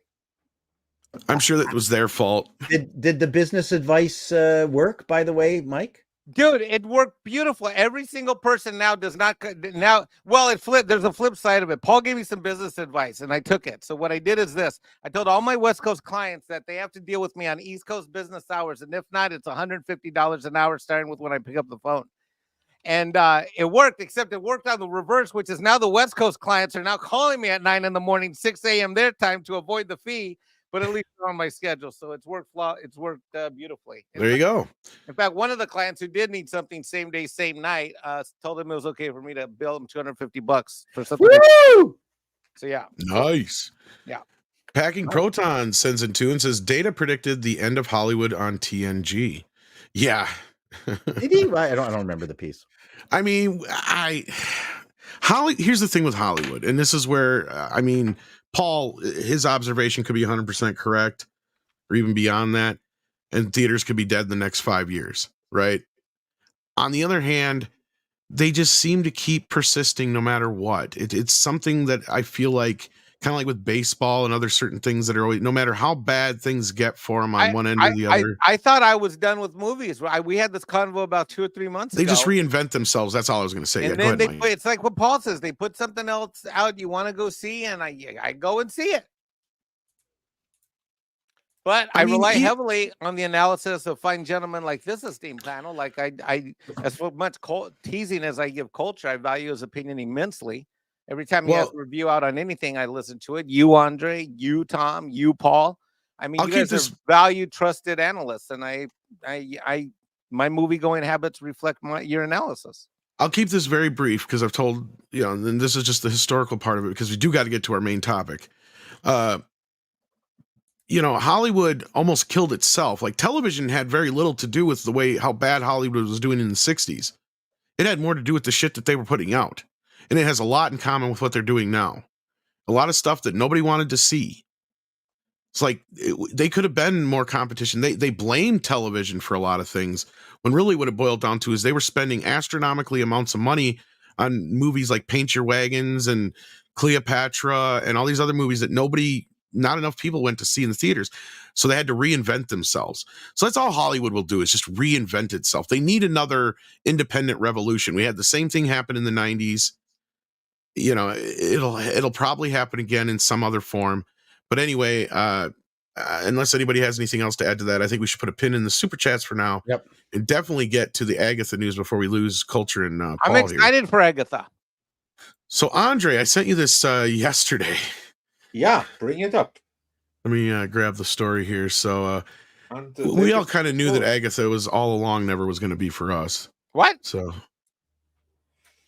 Yeah, indeed. They appear to be going for a different target audience. And this is something that we've been saying all along, that never mind Deadpool and Wolverine. That is not the sign of a new direction. That is a fluke. And as soon as Deadpool and Wolverine is done, it's straight back to what they've been doing the last few years. I mean, the next movie out on the big screen is Captain America 4, which by all accounts was a disaster, and it's still probably a disappointing thing. But the most immediate follow-up to Deadpool and Wolverine is Agatha All Along. And as we've been hearing for months now, they're going to go all in on the LGBTQIAP+ Oh, no, really? Yes, really. And as we have here from Total Film, says Agatha All Along showrunner explains how One Division themed drag brunches inspired the Marvel spin off. I wanted this show to be worthy of that type of fandom. So, Wow. yeah, basically, the showrunner has then been to drag brunches, which were inspired by One Division, and those drag brunches have now in turn inspired Agatha All Along, because that's the audience they want to cater to, and they really want to be worthy of the drag audience. Now, Wow. if you're into drag, more power to you. But if you go out of your way to try to win over the drag audience, then maybe, just maybe, you're not going to be able to retain the general audience, because this is like the big mistake that they have been making with this entire DEI drive, is the assumption that the entire audience that we have is going to be there as we completely change and tailor the product to win over more and more extreme groups on smaller and smaller audience segments. Everyone else is going to stay. That has been proven not to be the case. So it'll be fun then to see if the power of one, the power of two, and the power of many different subgroups and audience segments that not everyone in the audience agrees with, if that's going to do wonders for the viewership numbers of Agatha All Along. What say you? Like Paul, you had like an instant reaction here to these news. Now, when you know Agatha All Along is inspired by One Division themed drag brunches, does it make you more excited for the series? What's funny is that when was this posted? August 30th. Okay, so this is post Acolyte debacle, right? Yes, after that. Yes, they're still banging on this, that somehow they think that this is the way to go. Everyone's I mean, Acolyte should have been the last straw, that they've come to the conclusion that this is just not working. And as you guys mentioned, Kevin Feige, other people are saying that perhaps this isn't the way to go. On the other hand, I think the whinging from Amanda Stenberg is kind of indicates that the people out there still don't understand what's going on, and people like this are so involved with their own navels that they don't get it either. It's just going to require massive failure to point out to them that this is a dead end. To go back to what I was saying earlier, is I think they're aware of it, but as we've been pointing out time and time again, especially Andre, we have to get through this shit first to see if, when we get on the other side of this, if what he's saying and what others are saying, Chris, and stuff I've heard and so on, is actually true, right? So basically, once we get to like the Fantastic Four, then we'll hopefully start to see a bit of a change. If we don't start to see a change, then we know he's full of shit, right? Like that's the thing, because these things, this show, the Ironheart show that's been sitting, that's the thing, that thing's been sitting on the shelf now for what, almost 5 years? Like, Christ, I mean, I'm exaggerating a little bit, but it's been a while, because they shot it, I believe, before Wakanda Forever, because she's in that. And then the other shows or movies they have are also movies that have been shot and in the can and reshot and reshot and reshot 4 times over. And we got to get past the Thunderbolts and Captain America 4 to get to Fantastic Four. But so I don't know. And we know they're already changing Avengers. There's some of our proof, right? Is that they've already scrapped this Kang shit and all that kind of stuff. But anyway, I think it's management that is slowly pushing these individuals. The problem is that these people live in a bubble and they believe their own they're like, they have an ideology. They believe it.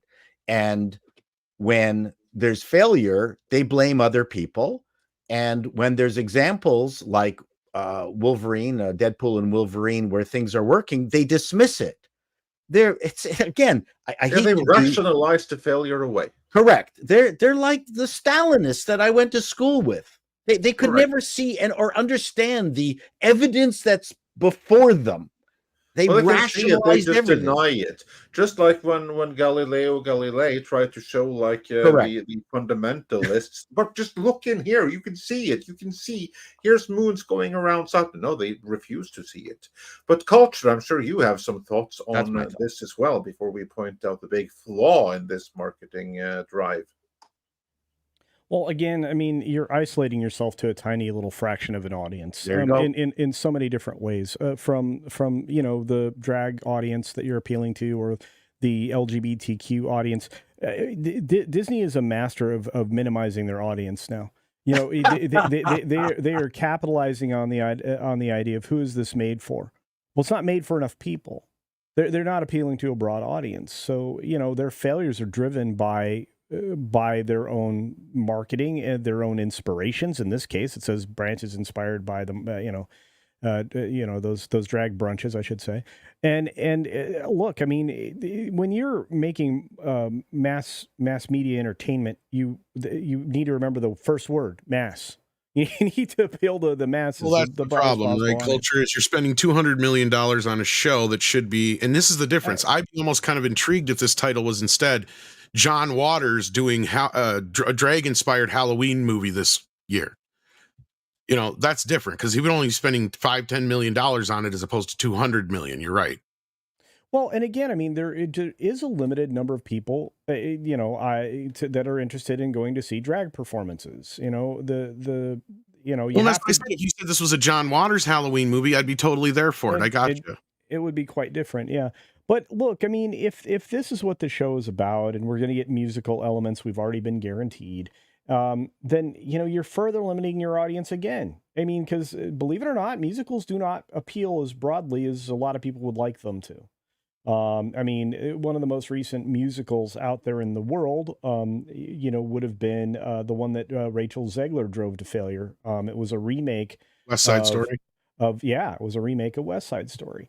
The surprise musicals, it did okay, whereas the latest Oz film, which was complete garbage. I don't know why people appreciate it, other than, the fella that's in that seems to drive some audiences wild.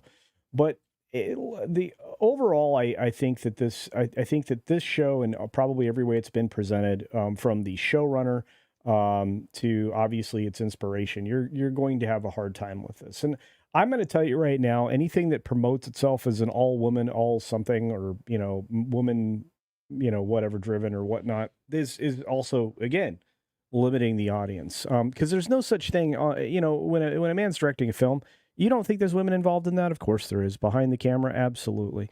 But if you're going with this all women idea, I mean, again, you're further limiting your mindset, your set of opinions, your life experience, et cetera, et cetera. That's not how you make good things. You don't make good things by being exclusionary to that nature. You want to be organically inclusive, which Hollywood was forever. I don't know why we're artificially bolstering numbers that were already, off the scale in one direction. It doesn't matter. But those are my thoughts around this, and I can tell you this much: I am not watching this. Yeah. So, Mikey, it was the official reason for why they're doing this is because they have already maxed out their audience. So officially, they need to expand into new groups to grow the audience further.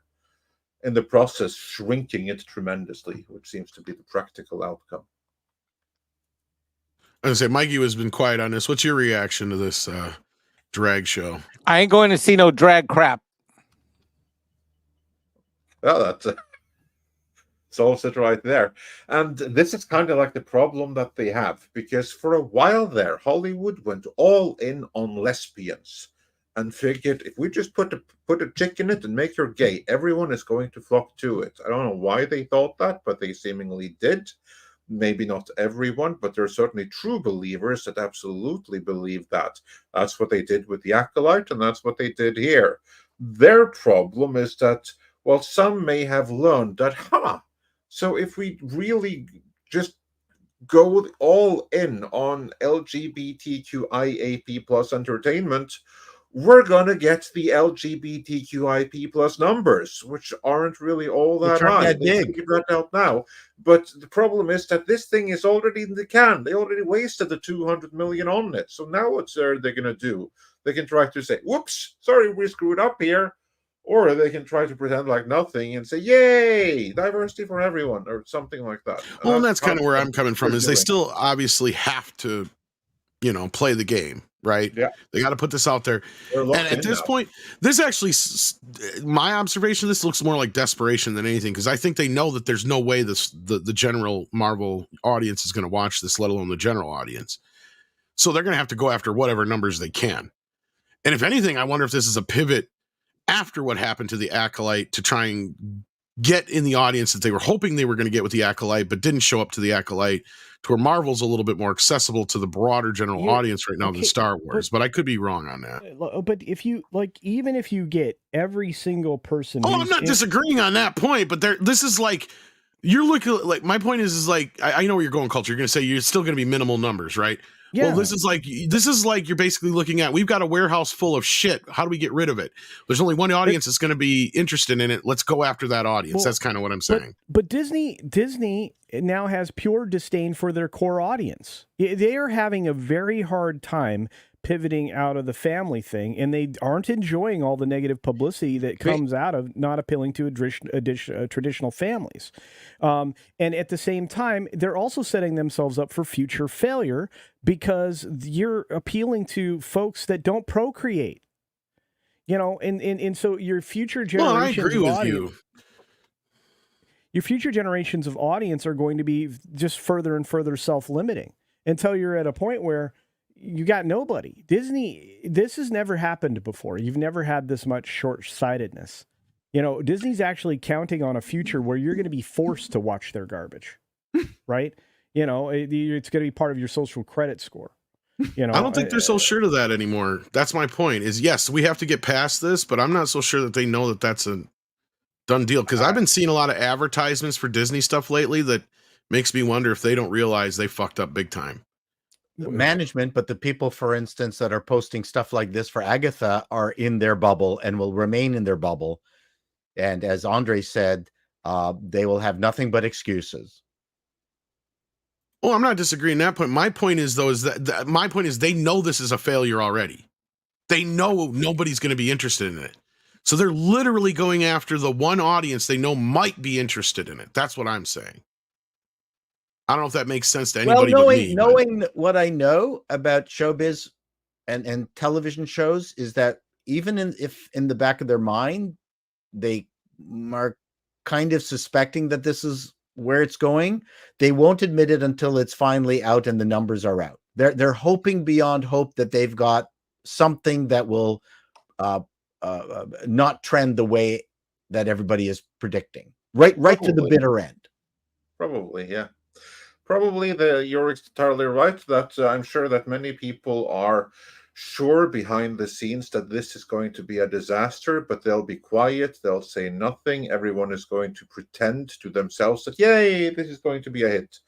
And behind closed doors, they all know that it isn't. But at this point, they have no other choice but to pretend the game, because they can't just give up and say, oh, we're just going to scrap this whole thing now. Probably because it has stuff in it that's going to be important for later on. Probably this is going to lead straight into the Vision series from the showrunner of Star Trek Picard, which is going to bring back tons of people. This is going to be the building blocks for that. Who knows? Maybe there's going to be some clues in here that's going to be followed up in Captain America 4.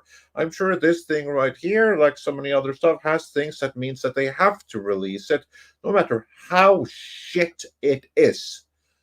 And some people no doubt know that it is, and it's not going to have an audience. But at this point, they're already locked into a corner. Ain't nothing they can do but to release it. But here's the problem. This is the biggest problem with everything Disney's been doing, trying to push Disney Plus.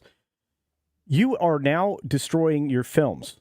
Correct. Because if you interconnect, Andre, as you suggesting, and I know you and I agree on this, if you interconnect your television product, which is only available to a limited number of people globally, which is only going to be subscribed to by an increasingly lesser number, globally, then you're basically destroying, you know, your film performance, because people are going to be like, none of these films make sense anymore because they don't have any of the homework done. Well, go ahead. No, I was just going to bring up the whole. You're not wrong, and I'm not disagreeing with any of your guys' points. I'm just, and Andre's kind of leaning more into what I've been trying to say, is that they already know they've got this, they got to deal with it, right? And Lauren Taylor says, well, they could Batgirl it, maybe, but if they could have, they would have already. I don't think they can. I think they have already built in story threads here, which means that it's going to have repercussions. There could even be tax incentives and things that they couldn't fucking do it for too. That's the other thing we're not thinking of, maybe that Mike can elaborate on too, because I don't know where they shot half these things. I know when they shoot in the UK, they have certain tax breaks and stuff there. If they do a Batgirl on some of these things, I don't know if they can. See, because that's the difference, is the way Batgirl was structured compared to the way Disney structures things. I don't know if the Marvel shows are structured the same way as the way the HBO Max stuff was, to where they could actually memory hole Batgirl without any problems, or at least, you know, losing the minimal amount of money. I would imagine that they probably financially can't do it. I can't see there being like any third parties involved in a Disney Plus series that would prevent it. I think the bigger issue is that they have locked themselves in creatively, that they have story threads from previous things which are followed up here that will lead directly into other things. And that means that they can't memory hole it without suddenly have to extensively reshoot or rewrite a bunch of other things, which means that it's cheaper for them to just release it at this point than to spend, I don't know, maybe another $400 million between reshoots and rewrites and realignments of things to come. If we start to see a bunch of Dorito bags and other things with Agatha All Along on it, then that's why they can't. I don't think we're going to see that. You never know. But yeah, it's true. That would be a reason why they couldn't. Let me add to this, and I put a story in the back there for you to peruse if you so choose. But I'm looking at like information that leads us to believe that industry insiders have no faith in this show. The people that from the financial side have no faith in this show. I believe it. That's what I've been saying all along. Yeah. The budget aligns somewhere in that $100 million to $200 million range as well, which seems to be what all these shows go for. It's at minimum $100 million. And are you gaining $100 million worth of subs? I mean, when you have Paul Tassi, the crusader of the crazy, agenda nonsense, coming out and saying this is essentially guaranteed to be the MCU's least watched show. And then I think Andre's comparing this to the Acolyte is very sound. I think this is going to fall on the audience like that. Culture was about to do the same thing. Yeah, sorry. Yeah. This actually guarantees that we're going to see Acolyte numbers here, and it'll be the example as to why Marvel is now completely in the toilet. Understand, Deadpool and Wolverine was a one-off. It's an outside of the universe spectacle that everybody appreciated, which is why it's sitting at over $1.25 billion right now. The film will have enough legs to get it to the $1.3 billion that I post predicted after I predicted it wouldn't make $1 billion because I couldn't see an audience returning to see this for an R-rated film. But I was wrong. People took their kids. That's fine. But this film in and of itself, this show in and of itself is the Acolyte. I think Andre's right. I think you're right, Tom. I think everybody watching is probably right, thinking that this is the Acolyte of Marvel. And it's only going to point towards a giant gaping hole that Disney has dug themselves into. They're about to do it in the theme parks, folks. They're literally gutting history from their theme parks, and that's their plan to completely undermine much of the reason why people continue to go to Disney theme parks. It's a celebrated time in America. In every single decade of American growth that the parks represent. Disney's gutting that history to replace it with empty IP. IP doesn't always last. It's not fondly remembered. I mean, like Mike's favorite blue film, Avatar. That particular film that fell out of the public zeitgeist right after it, went in and out of theaters. It was a technological, gorgeous moment in time. The second film did the same thing, but the cultural weight of those two films so far have done bupkis. And the best part about them is an attraction that was built by qualified people before they left at the Disney theme parks. Can you imagine what they're going to build now? How heartless and empty and soulless these are going to be? I'm telling you, the Disney company as a whole lost its way. And they've done it with every property they've acquired. All these are boy brands. The MCU is a boy brand. And now you're bringing us a chick LGBTQ show with a drag queen appeal. Is that a boy brand? Anyway, I'm done. Rant over. Well, that's how you expand the brand, according to the theory. You already have the boys, so now you need to bring in the massive trans audience and the. But you don't. But you don't. No, of course not. But you're talking common sense now. I'm talking studio executive point of view, and they'll still not admit that they were wrong. They're just slowly going to move a different direction. But I do appreciate this article because it only goes to show that more and more people, while they will dispute why, while they will protest it, while they will only fighting and screaming accept a new direction, they will see that this ain't working and we're killing all our brands here. And we basically have to go back to what the audience actually wants. But we'll try to come up with a compromise and bring in some of the stuff that we want to put in there. And they're going to keep on failing as long as they do that. I'm with you. Oh, yeah, I figured it out. Yeah, I was just going to say, it's just like, and what's weirder still, Andre, is that's a revelation from back in June, the end of June. Yeah. This is a whole month ago that Paul was saying that. Not this Paul, that Paul. The lesser Paul, I want to be Scott Mendelson Paul. Exactly, the wannabe Scott Mendelson. Yeah. Anyway, that like I said, I have no faith in this, and I have a feeling that Disney's going to pay for thinking that a meme was something they wanted to emulate with a show. Yeah, they got Morbius and didn't realize it. Many Dragon 5 has been a member for 15 months. Says Agatha also doesn't look like a Marvel show at all. Most people don't know Marvel. Most people that don't know Marvel see this as a weird witch show. Most people will not watch it. Yeah, I'm stretching to see the appeal in it too, but that's why I feel like they know they've only got one shot at an audience here, and that's it. So, and I think that's the only one I saw that was specifically on Agatha. So we'll come back to some more super chats and member chats in just a moment. But before we go too far, I just want to acknowledge this one. Holy crap, holy.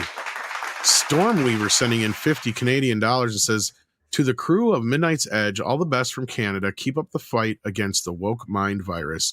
Thanks for all the great work and shows. Well, thank you, Stormweaver, for the very thanks for the support. Much appreciated. We shall keep it up. And then we actually do have one on the MCU part here where Mark Dolly says, decades from now, the MCU will be a case study covered in the MBA classes as a perfect example of sunk cost fallacy. Do you have something to say to that, Mikey?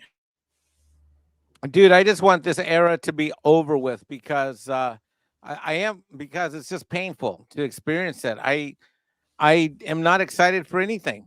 I don't want, people say, go back and watch the old stuff. I don't want to go back and watch the old stuff. I've already seen the old stuff. I want to be inspired by new stuff. I want the stuff to be behind me, and I don't want to hear any other excuses that I'm supposed to change my taste. Oh, go read manga and watch anime. No, I don't like it. I like some of it. I like a little bit of it. I've given it a chance and I don't like it. It's like telling me I need to go eat more pork. I don't even like the way pork tastes. I don't like pork ribs. Pork tastes good. No, it doesn't. I don't like it and it makes me sick. So why should I eat it? Well, no, I want steak. I want sirloin. I agree with that. Yeah, steak is better. Pork makes me sick. It makes me feel bloated, and it's it's very fatty and it's not good for you. And I don't want to eat pork. I want new steak, and I want good, tasty, yummy barbecue steak like the kind Paul makes for me when he barbecues in my backyard and brings the food back out. Yeah, Paul, are exactly. you here? Okay. So Packing Proton sends 5 in for Paul and says Disney is a true cult now. How much money is Disney getting from their DEI initiatives? Maybe it's all keeping them afloat. Not really. That's not how it works. What's keeping them afloat is they get money from the stock. The stock prices is kept afloat by DEI first. That's the number one, and number two is they get lines of credit that they live off of in order to put out this woke crap. And it's Well, they get completion. They get completion funds, and they want to lower the interest on them. That's correct. Yeah. So basically, there is no direct money being given to them other than completion, and what the money that they do get is less worth than the money they lose from the audience. This is right. the So problem. that's the primary, and the secondary, and the tertiary would be these things that Tom was talking about, which would be these credits that are like in the UK. I want to thank everybody from the United Kingdom over the pond. Thank you, because your woke leftist politicians are taking your tax dollars. By the way, your tax rate's really high. Your tax dollars are going to fund our U.S. woke business operations by giving these huge movie credits. So good job, members of the United Kingdom.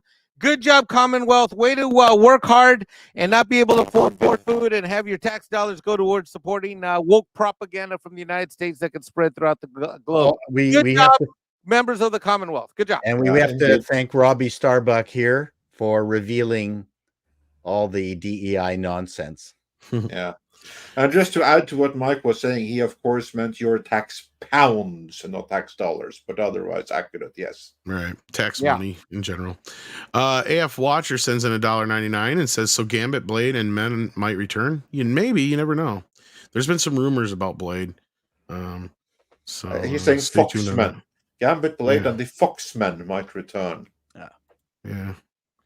Yeah, you never know. Well, so with this kind of box office, who knows? It's certainly possible. Someone who will not be returning until Wednesday, though, is Mr. Chato, who unfortunately has to be leaving us. Just going to see if there are some more super chats aimed at you here. None that I can see offhand. There's a general We one. might have though, some that Rumble people rants, so let me double appreciate. check. Yeah. Tina Gustman says for $2, what classic films do you want to see at the movies? So you mean like remade? No, I think, he means you could watch a movie Tina from your means like youth. yeah. If what do you want to see? Okay, I recommend everyone to at least add to their list Simone Signoret's Diabolique. Yeah, there you go. That is an absolutely mandatory movie. If just unfrickin' believably good classic movie. The Big Clock is another one that most of you probably don't know of, but I would recommend that. And I said clock. That's a good one. Yes. So that's fantastic. So there's two. Yeah, so there we have two recommendations. The rest of us will give ours as well. But until then, thanks for joining us today. Any new video drops every people in particular should be checking out? We'll see if I can get my Rings of Power season 2 first 2 episodes perspective out today. We'll see. We'll see. I do have a new appalling news dumb young thing. Which is very funny. We'll see. Well, I'm trying to take it easy today. It's a day off. I'm trying to respect the fact that the entire family's at home and I want to spend time with them. Paul, all right, can I say this? You were in a car. Yes, I was. we were rolling. We were watching that last night. We were rolling, howling. My favorite gag in there, I think, was I didn't know that Amandla was playing both roles until someone told me. That was my dude. We were rolling. Thank you. It's a great premise. I love doing it. In a car. I'm in a car. Don't forget to get your I'm in a car mugs, by the way. Anyway, see you, folks. We'll talk to you again. Bye. Take care, Paul. Take care. So yeah, let's continue with this particular question. Culture, which classic film would you want to see at the movies? Ooh, I think we touched on it. I think I would love to see a remake of Flash Gordon, but it would have to retain the campiness and the soundtrack. I think you could. I do think a they're lot. actually. I think Tina's asking about classic film, like the Yeah, I revival. think so too. Like to see Oh. re-released, not remade. Oh, classic films you want to see. Well, I'd like to see Flash Gordon again, but no, I mean obviously, there's so many. There's too many to count. Well, how about you want to see the original serials of Flash Gordon on the I big would screen? love. Or are you kidding me? I would love to see that just one after another and not having. Yeah, to wait. I mean, how about you go for that as your answer then? Oh how about I go with the original, unadulterated, non-Lucasified Star Wars film, 1977. Hey, I would go to see Showgirls in the theater again. Mine's already been clicked off my bucket list. Well, there's two more that I guess I would love to see again, but I got to see Jaws finally for the first time. I think it was last year in 3D. The original Jaws on the big screen. I never got to see that. And how about an 80s one, Tom? How about seeing Close Encounters again on the that'd big be screen? fun. Another one I was thinking of is one Daniel brought up here, Lawrence of Arabia. I'd love to see in 70 millimeter. What about you, Mikey? He may not be back yet. So in the meantime, I'm going to go. And I would love to see The Fearless Vampire Killers. That's one of my all-time favorites. Certainly my favorite vampire-themed movie of all time. I would love to see that one. And going back even further, I would love to see the original Nosferatu, as well as Mark of Zorro in theaters. Both of these are from the 1920s. So now we're talking really old time. But these are things I would love to see on the big screen. Well, I already had the pleasure to see The Shining and 2001: A Space Odyssey on the big screen last year, and they're some of the best theatrical experiences of my life. Hey, Andre, how about like any of the old silent films? I think I would really like to see them in modern cinema. I think that'd be really amazing. Yeah, I know, right? And because those movies, if you give them a chance, they're so good. Oh, and just go and watch like our live watch party of The Mask of Zorro that you can find on Midnight Español, and see the entire panel have their minds blown at how good that movie is, especially Mike. Sorry, carry on, culture. Anything with Errol Flynn. I mean, we could go through a laundry list, like a classic westerns. We should have some watch parties like that. Yeah, I think so. Yeah. Many of those movies are public domain now, so we actually could get away with having that whole movie live with the commentary track, as we do with the Mask of Zorro. I think it would be extraordinary. Of course, we're doing watch parties now too on my channel every other Tuesday. Right. Yeah, so it's a lot of fun for gold tier members or higher. We get to, and that includes high rollers like Mikey. I never get notified about anything. I've been doing commentaries, but nobody cares. Well, I only do one. You need to turn your notifications on, Mike. So they are on. I triple checked. Okay, well then go check right now, because you got your invitation to The Crow tomorrow night. The original The Crow. I feel like you're yelling at me. I'm just complaining and being whiny. Okay. Meanwhile, you tell us, which classic movies would you like to rewatch on the big screen if you could choose any? Me? Yeah, you. Citizen Kane. Oh, that's a good one. Good choice. I would love to see Citizen Kane on the silver screen in black and white and in a classic theater. Yeah. Yep. Very good choice. So you want to see Citizen Kane on your own terms? Yeah. That's my favorite movie of all time. Unbelievably. I don't know why or how, but somehow it is. That's a great I know exactly why. Why? It's just one of the greatest movies ever made. It's a template for so many movies. It's about how good intention corrupts. It's a story that anyone can recognize, because there's a little bit of all of us in Citizen Kane. There's some element there that one can relate to. This whole thing about seeing how, and especially how, with your own evolution and how you have come, there's something there that you can relate to, because as you've said yourself, you were yourself a borderline commie, and you have gone on your own journey to awakening. So meaning that basically you have completely reversed your position on the certain matters now, without any other comparisons to Citizen Kane. That's basically what happened to him.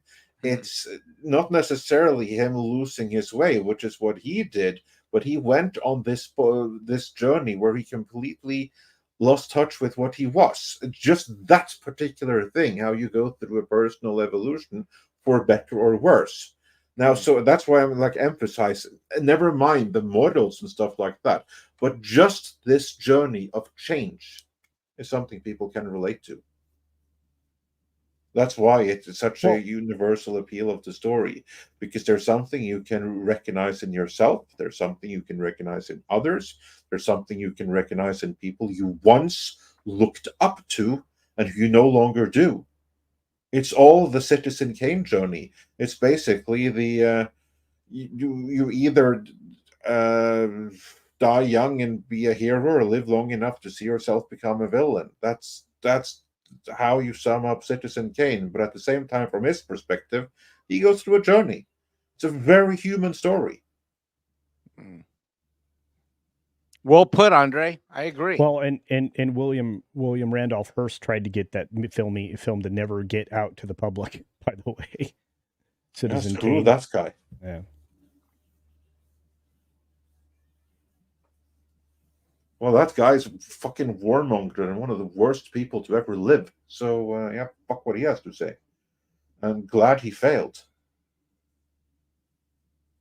And, yeah, let's move on with these super chats. We actually do have quite a few pertaining to Flash Gordon here. So let's do those since that was the greatest movie of all time. That.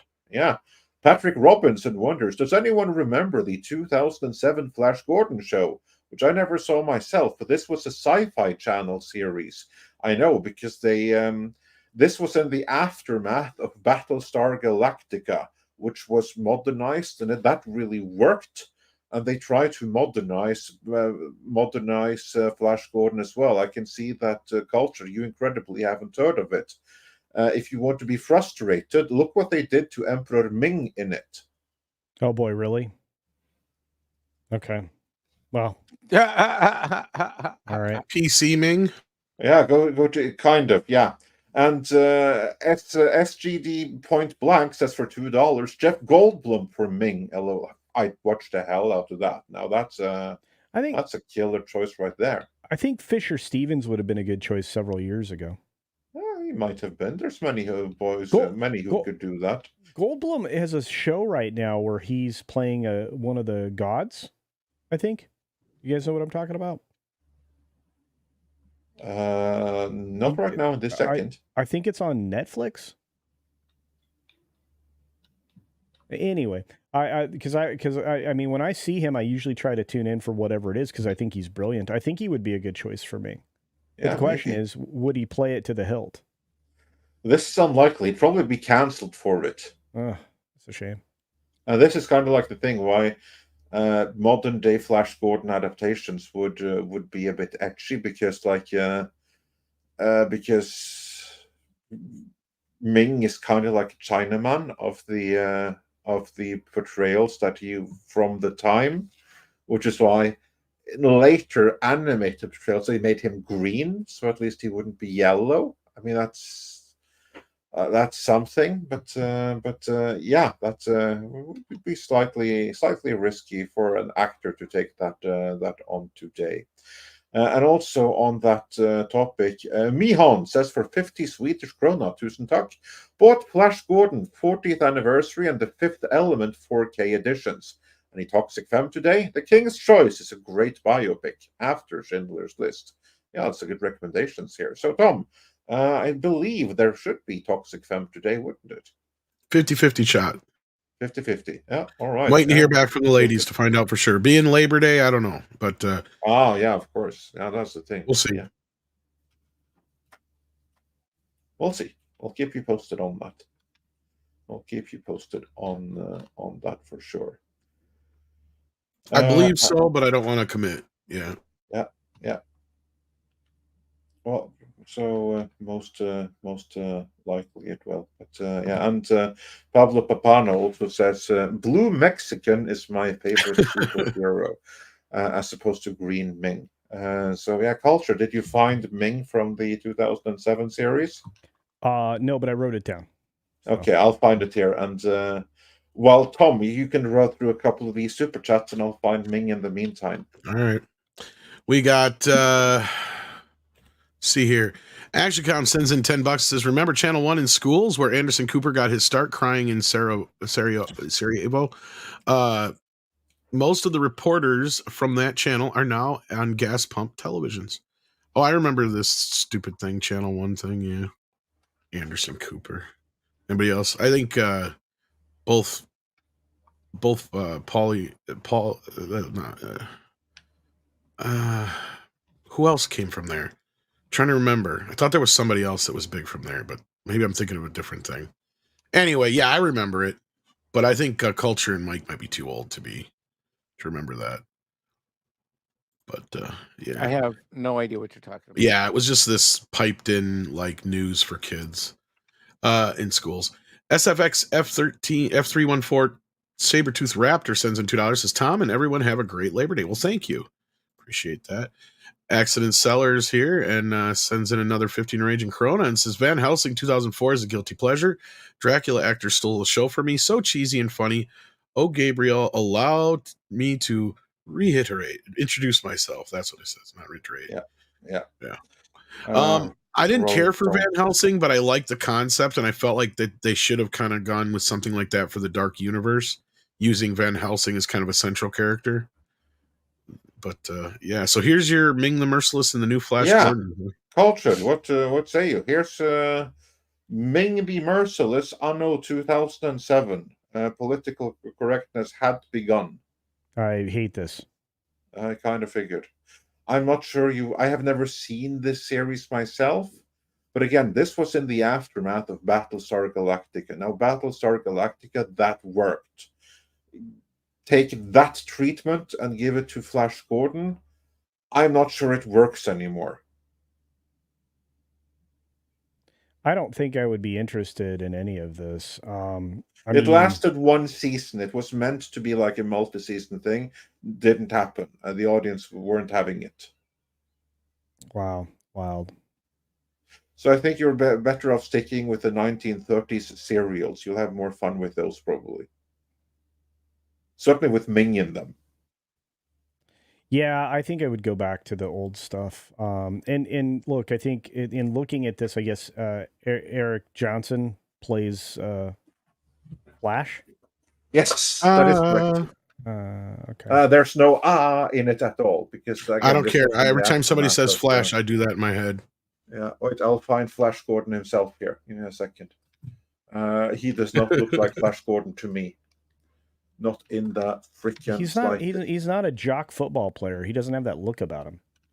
Good actor. But... Yeah, no, I agree. To me, this is not Flash Gordon, but this is the 2007 sci-fi. Oh, that's like Twink Gordon. Yes. Yes, that's Twink Gordon. This is correct. This is a Flash Gordon for modern audiences before audiences were modern. The original Flash Gordon, he wasn't a football player, was he? He was. No, I believe he was always a football player. That's why he was called Flash Gordon. It was his nickname from his football days, I believe. But I thought it was football days. But I believe because the original Flash Gordon comic strip, I don't think he was. I think he was something else. I'm trying to remember because they didn't even go to another planet in the original comic strip. I'm trying to remember now because for some reason was looking stuff up for it. Probably back when the Flash Gordon thing was first coming up. And I remember that for some reason, but somebody correct me if I'm wrong. A polo player? No. No, it was from his football days, like you said, but I remember it was like a college name he had, I thought. Yeah. And then in the 70s version, I think is when when they sent him to space finally, that's when he became that version that we know now. I believe he went to space very freaking early in his run, though. The original one, though, I think he went to like the center of the Earth. It wasn't in space. That I'm not sure, but what I do know 100% is that positive on that. Flash Gordon is a ripoff of Buck Rogers. So I'm pretty sure he went to outer space very early. If he went inwards to the center of the Earth first in something that I don't know. But I'm fairly certain, certainly the serials by the time. Unless I'm thinking of those Buck came out- Rogers the other way around, maybe. I don't know. No, Buck Rogers came first. No, I mean, maybe he didn't go to space first, maybe, but I thought. Which one was it? Buck Rogers is a ripoff of Princess of Mars, which is a space opera. So you also went to space really freaking quickly. Yeah, that book series by Edgar Rice Burroughs really did solidify sci-fi fantasy as the two dominant genres in my life. So Yeah. Edgar Rice Burroughs wrote many great things, including Tarzan. So Indeed. if you are looking for things that are in the He's a public handsome domain, polo player from Yale University. Yeah, that would be Flash Gordon and not Edgar Rice Burroughs, to be clear. But yeah. Yeah, that's what it says here. Yeah. And then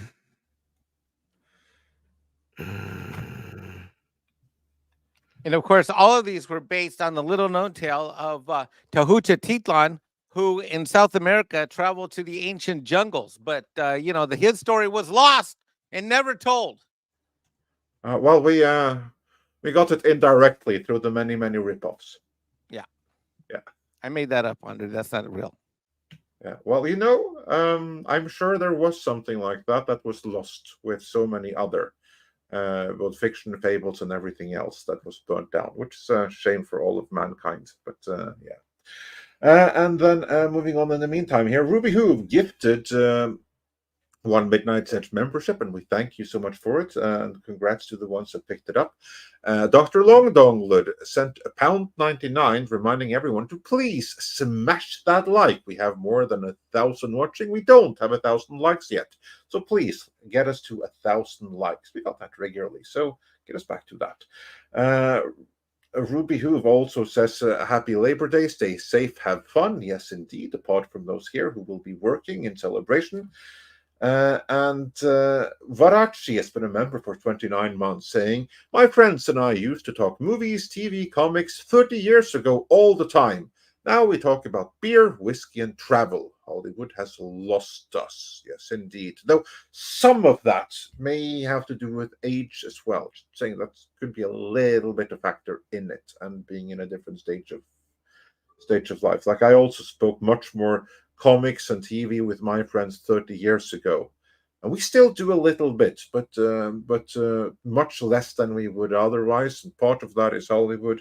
Another part is beer, whiskey, and travel just has a bigger part in our lives now than it did 30 years ago. So there's an element of that too. Chuck Henry has been a member for 23 months, and we are glad to have you. And KL Sonic says, for $5, here's an idea for Disney Plus. They make the Marvel Disney Plus shows available for all. Put ads in it. Basically, pull a Tubi. They won't do it, but still, yeah, that's not going to help because no one's going to be watching it. There's going to not be any advertising in that. Chaos Sonic also says, for $5, not only that, in Marvel, fans of Agatha see her as a good guy. MCU ruined her in the comics, and she was a hero. Now she is a villain because of synergy BS. Well, I'm sure they're going to make her a lesbian hero by the end of it. Yeah, she'll be a hero in this show now. Yeah. But I got to correct it. Okay, so Buck Rogers initially was more like Rip Van Winkle. That's what I was getting it confused with. He was a fighter pilot who woke up after 500 years and discovered that Mongol invaders had taken over Earth. So that's the original Buck Rogers. Yes. Okay, so that's what I was getting crossed over with the idea that, yes, Flash Gordon wasn't initially a football player. He was a polo player. Yeah. So that explains that. And I knew it was a couple of years ago I did that research, so that's why it was all fuzzy. All right. And then Horse Radic Power, he has a message from the UK. Mexican Iron Man, don't worry, Starmer is out to destroy us. So yeah, the Brits will get their comeuppance. Okay, great. I'm certainly rest assured. Yeah. And Grand Admiral Adam has been a member for 20 months, saying, my pick would be Casablanca. Yeah, that's also a good classic. And that is every once in a while in special cinemas all around the world. Tina Guzman says, for $2, studios should put the old films back in cinemas and make cash. Yeah, and we've seen a little bit more of that. There's some re-releases. There was a re-release this week. There's been a few re-releases lately. Coraline And did then we very also well. have a Yeah. couple of Rumble rounds. So let's do those. Kalekioki sends in a pair for 2 and says movies are also competing with video games, anime, and manga and other movies. Why watch a modern movie now when HW has 100 years plus a back catalog for me to discover? Hollywood, he means. Alien 1979 is piquing my curiosity. There you go. Kalekioki then says, I would say Gen Z Alpha don't go to movies. The movies they release now are inferior to what you guys were receiving in the 80s, 90s, and aughts. Between Superman 3, 83, and Marvel's, I'm choosing Soups 3. I agree. don't Good blame choice. you there. Yeah. Good choice. And No, he's got a point. Yeah. And I mean, I noticed a similar thing. Like I revisited the Crow sequels here this last, week with the new film coming out and it came out and everything. And I mean, I got to tell you, I barely had the time of day for those movies back when, but watching them now, it's like, yeah, these are much better than any of the modern crap, which is sad. Yeah, it's a sad state of affairs, but it is what it is. And then on the re-release, Mum says, I have 2, Godfather and Gremlins. Well, Godfather's been re-released many a times, so you might be able to catch that again. Gremlins once in a while. But yeah, I love Gremlins. I'd love to see that on the big screen. Did you want to get into this final story before we... Yeah, let's do that. I just put it in the private chat here. Since we teased it in the topic, we and 6 cents and $2 just to say Flash, so I go,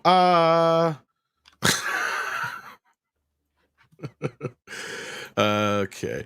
So yeah, no, I already had it ready, actually. It's been up here for a bit. I have very little to say about this. I'm just like, Dr. Why?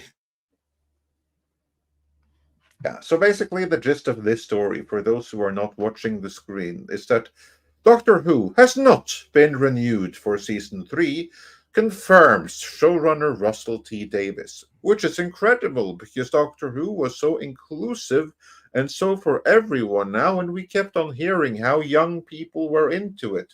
So how can this show not be renewed?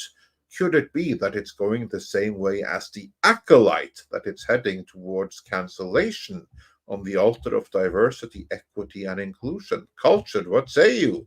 Could we be seeing another season of this Doctor Who from Russell T. Davies? Or has he destroyed it enough? I think it's completely obliterated at this point, much like, the direction they're headed with video games and all other media. I don't see this returning. I think that it would, I think that this has already had enough damage done to it. It really ostracized the original audience in a way I didn't think, you could do as quickly as they have. It took Disney, several years to get rid of their audience. This is happening in just, a season and a half of terribleness. And they had already, started well down the road with the chick boss that they put in before him. He is the problem is they lean very heavily into his identitarian nature, and and he played it up that way. But at the same time, and this is something that we talked with Paul behind the scenes on, or kind of wish he was still here. But this why I'm here. This is an incredibly divisive Doctor following an incredibly divisive Doctor. Following a mid-season weirdness, with a wonderful returning Doctor that in recent events tainted his legacy. So as all those series of events happened, I think that there is no return to this, and I think Russell T. Davies not only was the man who brought Doctor Who back from death. He now made it impossible to resurrect this in the future. So season 3, no, Disney's not going to waste that kind of money. In my opinion, I don't think we'll see this again. Well, I think Doctor Who will regenerate, just not in this form. Dude, I don't know, man.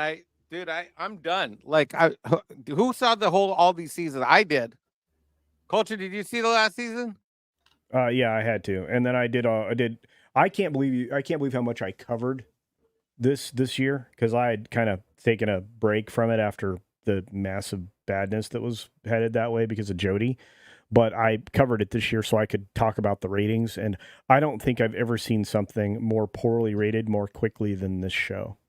So, you look at these numbers, and not only was I not enjoying it, I was with the people, if I could have been with the people who didn't watch it. Did you watch it, Mikey? Because it was terrible.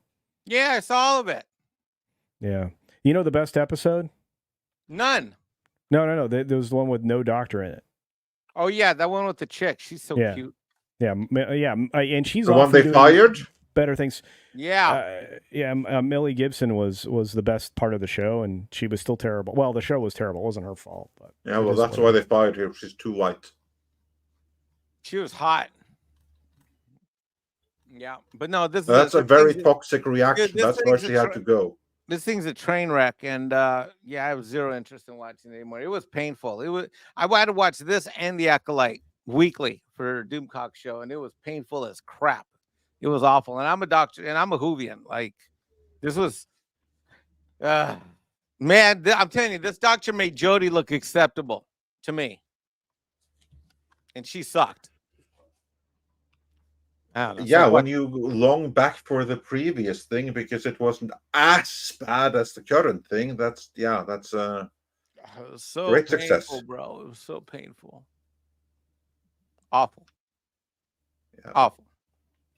Well, I luckily didn't see it, but I'm not overtly surprised. I think it's a good thing that it's not getting another go. I mean, if they have ratings like this, if they have bad ratings, they had bad ratings for the Acolyte, and we're not getting to see another season of that crap. If this thing gets bad ratings, which it did, we know that it did, and it's going to get bad ratings again, which we know it will.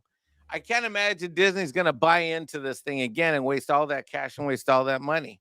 If they do, yeah, it's money burned. It's money burned and wasted. If they don't, then the BBC is going to have to deal. Then the woke chicken must come back to roost at the UK because the BBC couldn't afford to do this, so they had to go find a production partner with Disney Plus.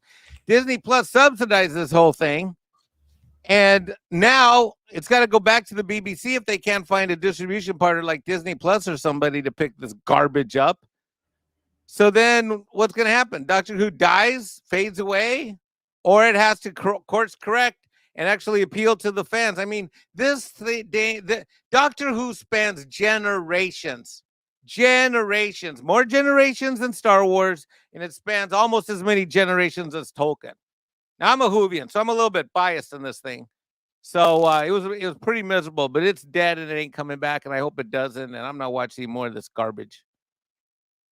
I'm so angry, so disappointing. Yeah,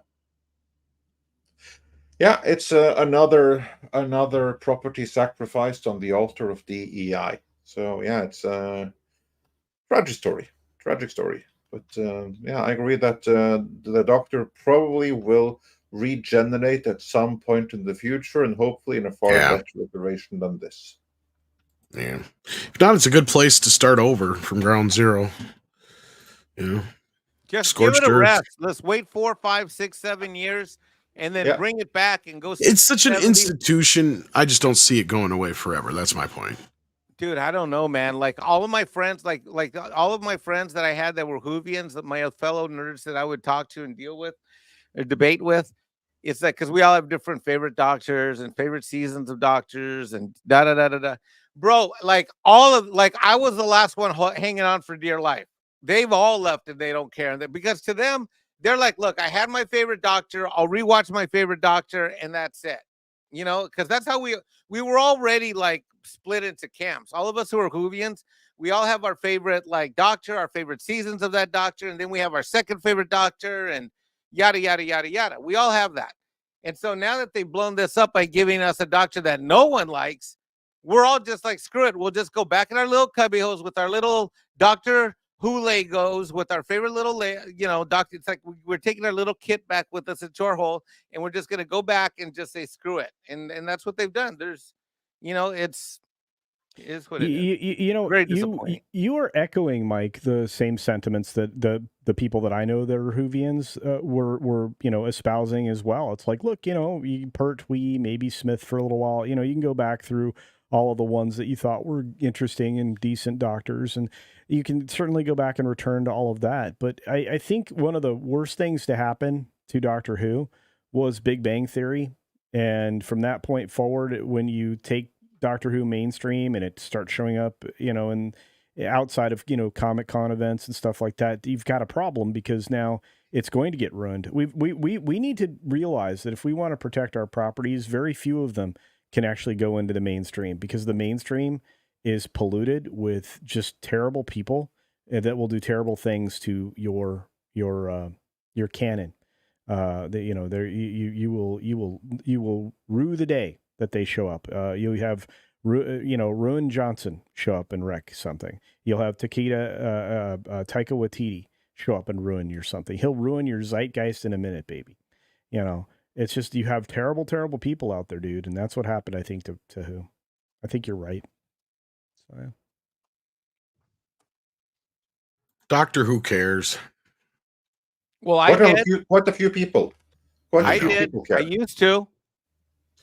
Well, now nobody does. Yeah, you're right. So maybe, just maybe, they'll be able to revive it in a few years. At this point, though, I think it's dead. It's dead, Jim. But the audience is still alive. Let's see what they have to say. Accident Seller sends in 50 Norwegian kroner. Says, Tom, I'm actually in your position. I'm renting too. Refreshing to hear that not everyone has a house. I don't feel so alone with that now. We'll get through. Well, yeah, that's the other thing is our generation right now is like, we own less houses than any generation before us. As far as like the market goes. That's like, so weird. ridiculous. We had the largest, prior to the Obama years, house ownership had escalated to a point that there'd never been more actual homeowners ever. And since that Are you talking about the housing bubble or that burst? It was driven into that position for a reason, and home ownership was starting to rebound under the previous administration, and now it's being driven beyond people's means. That's the problem. You've made money too expensive for people to acquire, and that was done very willfully. Yeah. Anyway, it is what it is. No, yeah. Actioncom sends in $2. Says at Mikey, Kukul Khan would be disappointed in you. Did I say that right? Yes, that's this, of course, I believe is the name of the lead blue Mexican, namely Namor. Oh, Namor. The Niños you guys Namor. See, I thought he was talking about Avatar, but no, he's talking about that. No, he's talking about the blue water Mexican. Kukulkan is the main deity of the Maya pantheon. He's the god of gods, the ultimate Yucatan. He's like the equivalent of the Greek Zeus, if you will. Does he have? No more Tom knows. In fact, I have a little known fact. Andre, are you aware of what my last name means in my indigenous language in Maya? I Jumps am, from as a windows? matter of fact, but share it with the audience. I do know what it means, and it's very, very fitting because it is exactly what you are. But I remember from the last time you told me. But all right, so my last name Canul, Canul. It's an old Mayan name from the Akanul tribe, and it means literally he who protects. Those it's from a tribe of Canul that were known to guard and protect other people in times of need. Exactly. A little freaky because that's kind of fitting. Fitting. It's very fitting. Very. When my aunt told me that, when I was, she did a research paper on it, and she told me that, it freaked me out. I was like, "What the?" Because she traced the meaning and she wrote her dissertation on it at San Jose State. Oh. And then we got Eric Feldstorm. Am I saying that right? Sent in to Canadian and said maybe modern Hollywood writers like Surströmming. What is that? Yeah, that's like that one thing. That's a Swedish thing that apparently tastes and smells awful. I actually never tried it. I remember asking you about it. Yeah, it's a Swedish thing. Yeah, you're probably right, Eric. And then we got Stormweaver here who sends in 25 Canadian and says, Midnight's Edge and crew, Disney's woke mind virus killed my love of Star Wars after their first fake Star Wars movie. Yeah, I know the feeling, brother. Yep. Yeah. You are not or sister, alone. not to assume. Yeah, quite a few people feel that way. Yeah, I compared it to breaking up with an old love or getting a divorce. Doesn't mean you didn't have some great times, but Or having to return your Amex Black Card because your Puerto Rican girlfriend ran it up and you couldn't pay it off and your account got canceled. Stop it, Mikey. What? Trauma. It's like first world Mexican problems. Oh. Okay, I have to say that is a very first world and a problem that very few Mexicans have experienced. So I do feel your pain on that one. To this day, I have great credit, and I'm still on American Express's list from like 11 years ago when this happened. Still. Yeah. Can't get back Damn in. American Once Express. You're out. They keep lists forever. Damn you, American Express. All right. Did we have any more stories, Andre, or is that it? No, I believe that we are fully caught up here for today. All right. So I want to thank Paul. I want to thank Mikey. I want to thank Culture for coming in here. Check out Culture's channel. Mikey has a channel. He doesn't do much on there, but he does snipe stream Culture Casino. I'm going to tell you right now, Mike refuses to believe that he is in the top 10% of YouTubers. I'm not. You are. You have over 3,000 subscribers. You are in the top 10% of YouTubers. That cannot mathematically be true. Actually, it can, because there's so many channels being created every single day, especially now when every asshole is creating an AI-driven channel. It's just flooded. Like, YouTube is flooded with millions and millions. And the moment that you have more than 1,000, you're already in like the top 30 or something. And if you have like crossed 20,000, that's just because there's such a ridiculous amount of channels out there. And that's one thing I don't like about X, because you have all of these advertisements about you can make $10,000 a month by doing an AI YouTube channel. No, you can't, because you have to make it work. You can't do that with AI. Well, and I haven't answered all this AI stuff. I've actually been training it to try and understand human emotion and behavior, while also forcing it to review things. And I think I may bring the apocalypse on sooner than I thought, but more on that at a later date. Mihan here is having a cultural war in the chat, though. He says, Sustrum is delicious with the right stuff and snaps. Yeah, you see, the Swedes like it. The Swedes. I love how you say that like it's almost... You know I like the Swedes. I know you do. I just pick on you. STR Red Wolf sends in $2, says, it can't be possible. Mikey's not a YouTuber. No, he's the YouTuber's YouTuber. I don't know. I still don't believe that statistic about top 10%. That's not. Do you think I'm lying? I do believe it, because there are so many new channels that are tried and they just don't pick up. So I do believe that the statistic, you just have to flood YouTube with enough channels, and that's what's happening. There's like 1 million channels or something, and most of them have like under 1,000 subs.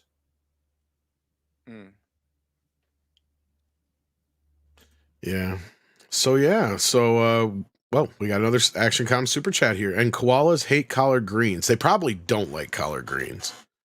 They might like just regular koalas greens. and collard greens. You know what? But they like their eucalyptus the best, don't they? Yeah, I think they don't give a fuck about collard greens. Give zero fucks to give. Exactly.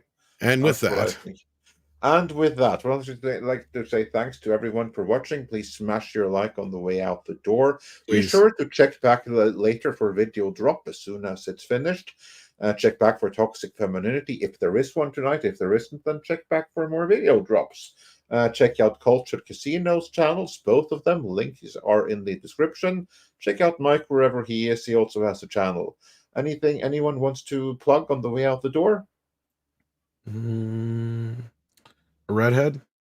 Oh boy. Yeah, I would have expected that to come from Mike, but hey, there you go. And Norwegian Kryptonian also points, well, no, actually, 6 says, thank you, Pete, unless you're being sarcastic, because I meant to highlight this one. It just moved on me. Norwegian Kryptonian says, for 50 Norwegian krona, the Swedish also eat bananas and peanut butter on pizza? Are you a Ninja Turtle? I like turtles. Ew. Not sure this is a common thing done in Sweden, but I'm sure that some Swede at some point must have done that. And with that, it is time for some koalas in the rain. Koalas in the rain, koalas in the rain. No fucks given. Koala, koala, koalas in the rain. Koalas in the rain. No fucks given. Koala, koala, koalas in the Samuel rain. Maine sends in a $2 super chat to say Mexican Iron Man is a non-YouTuber.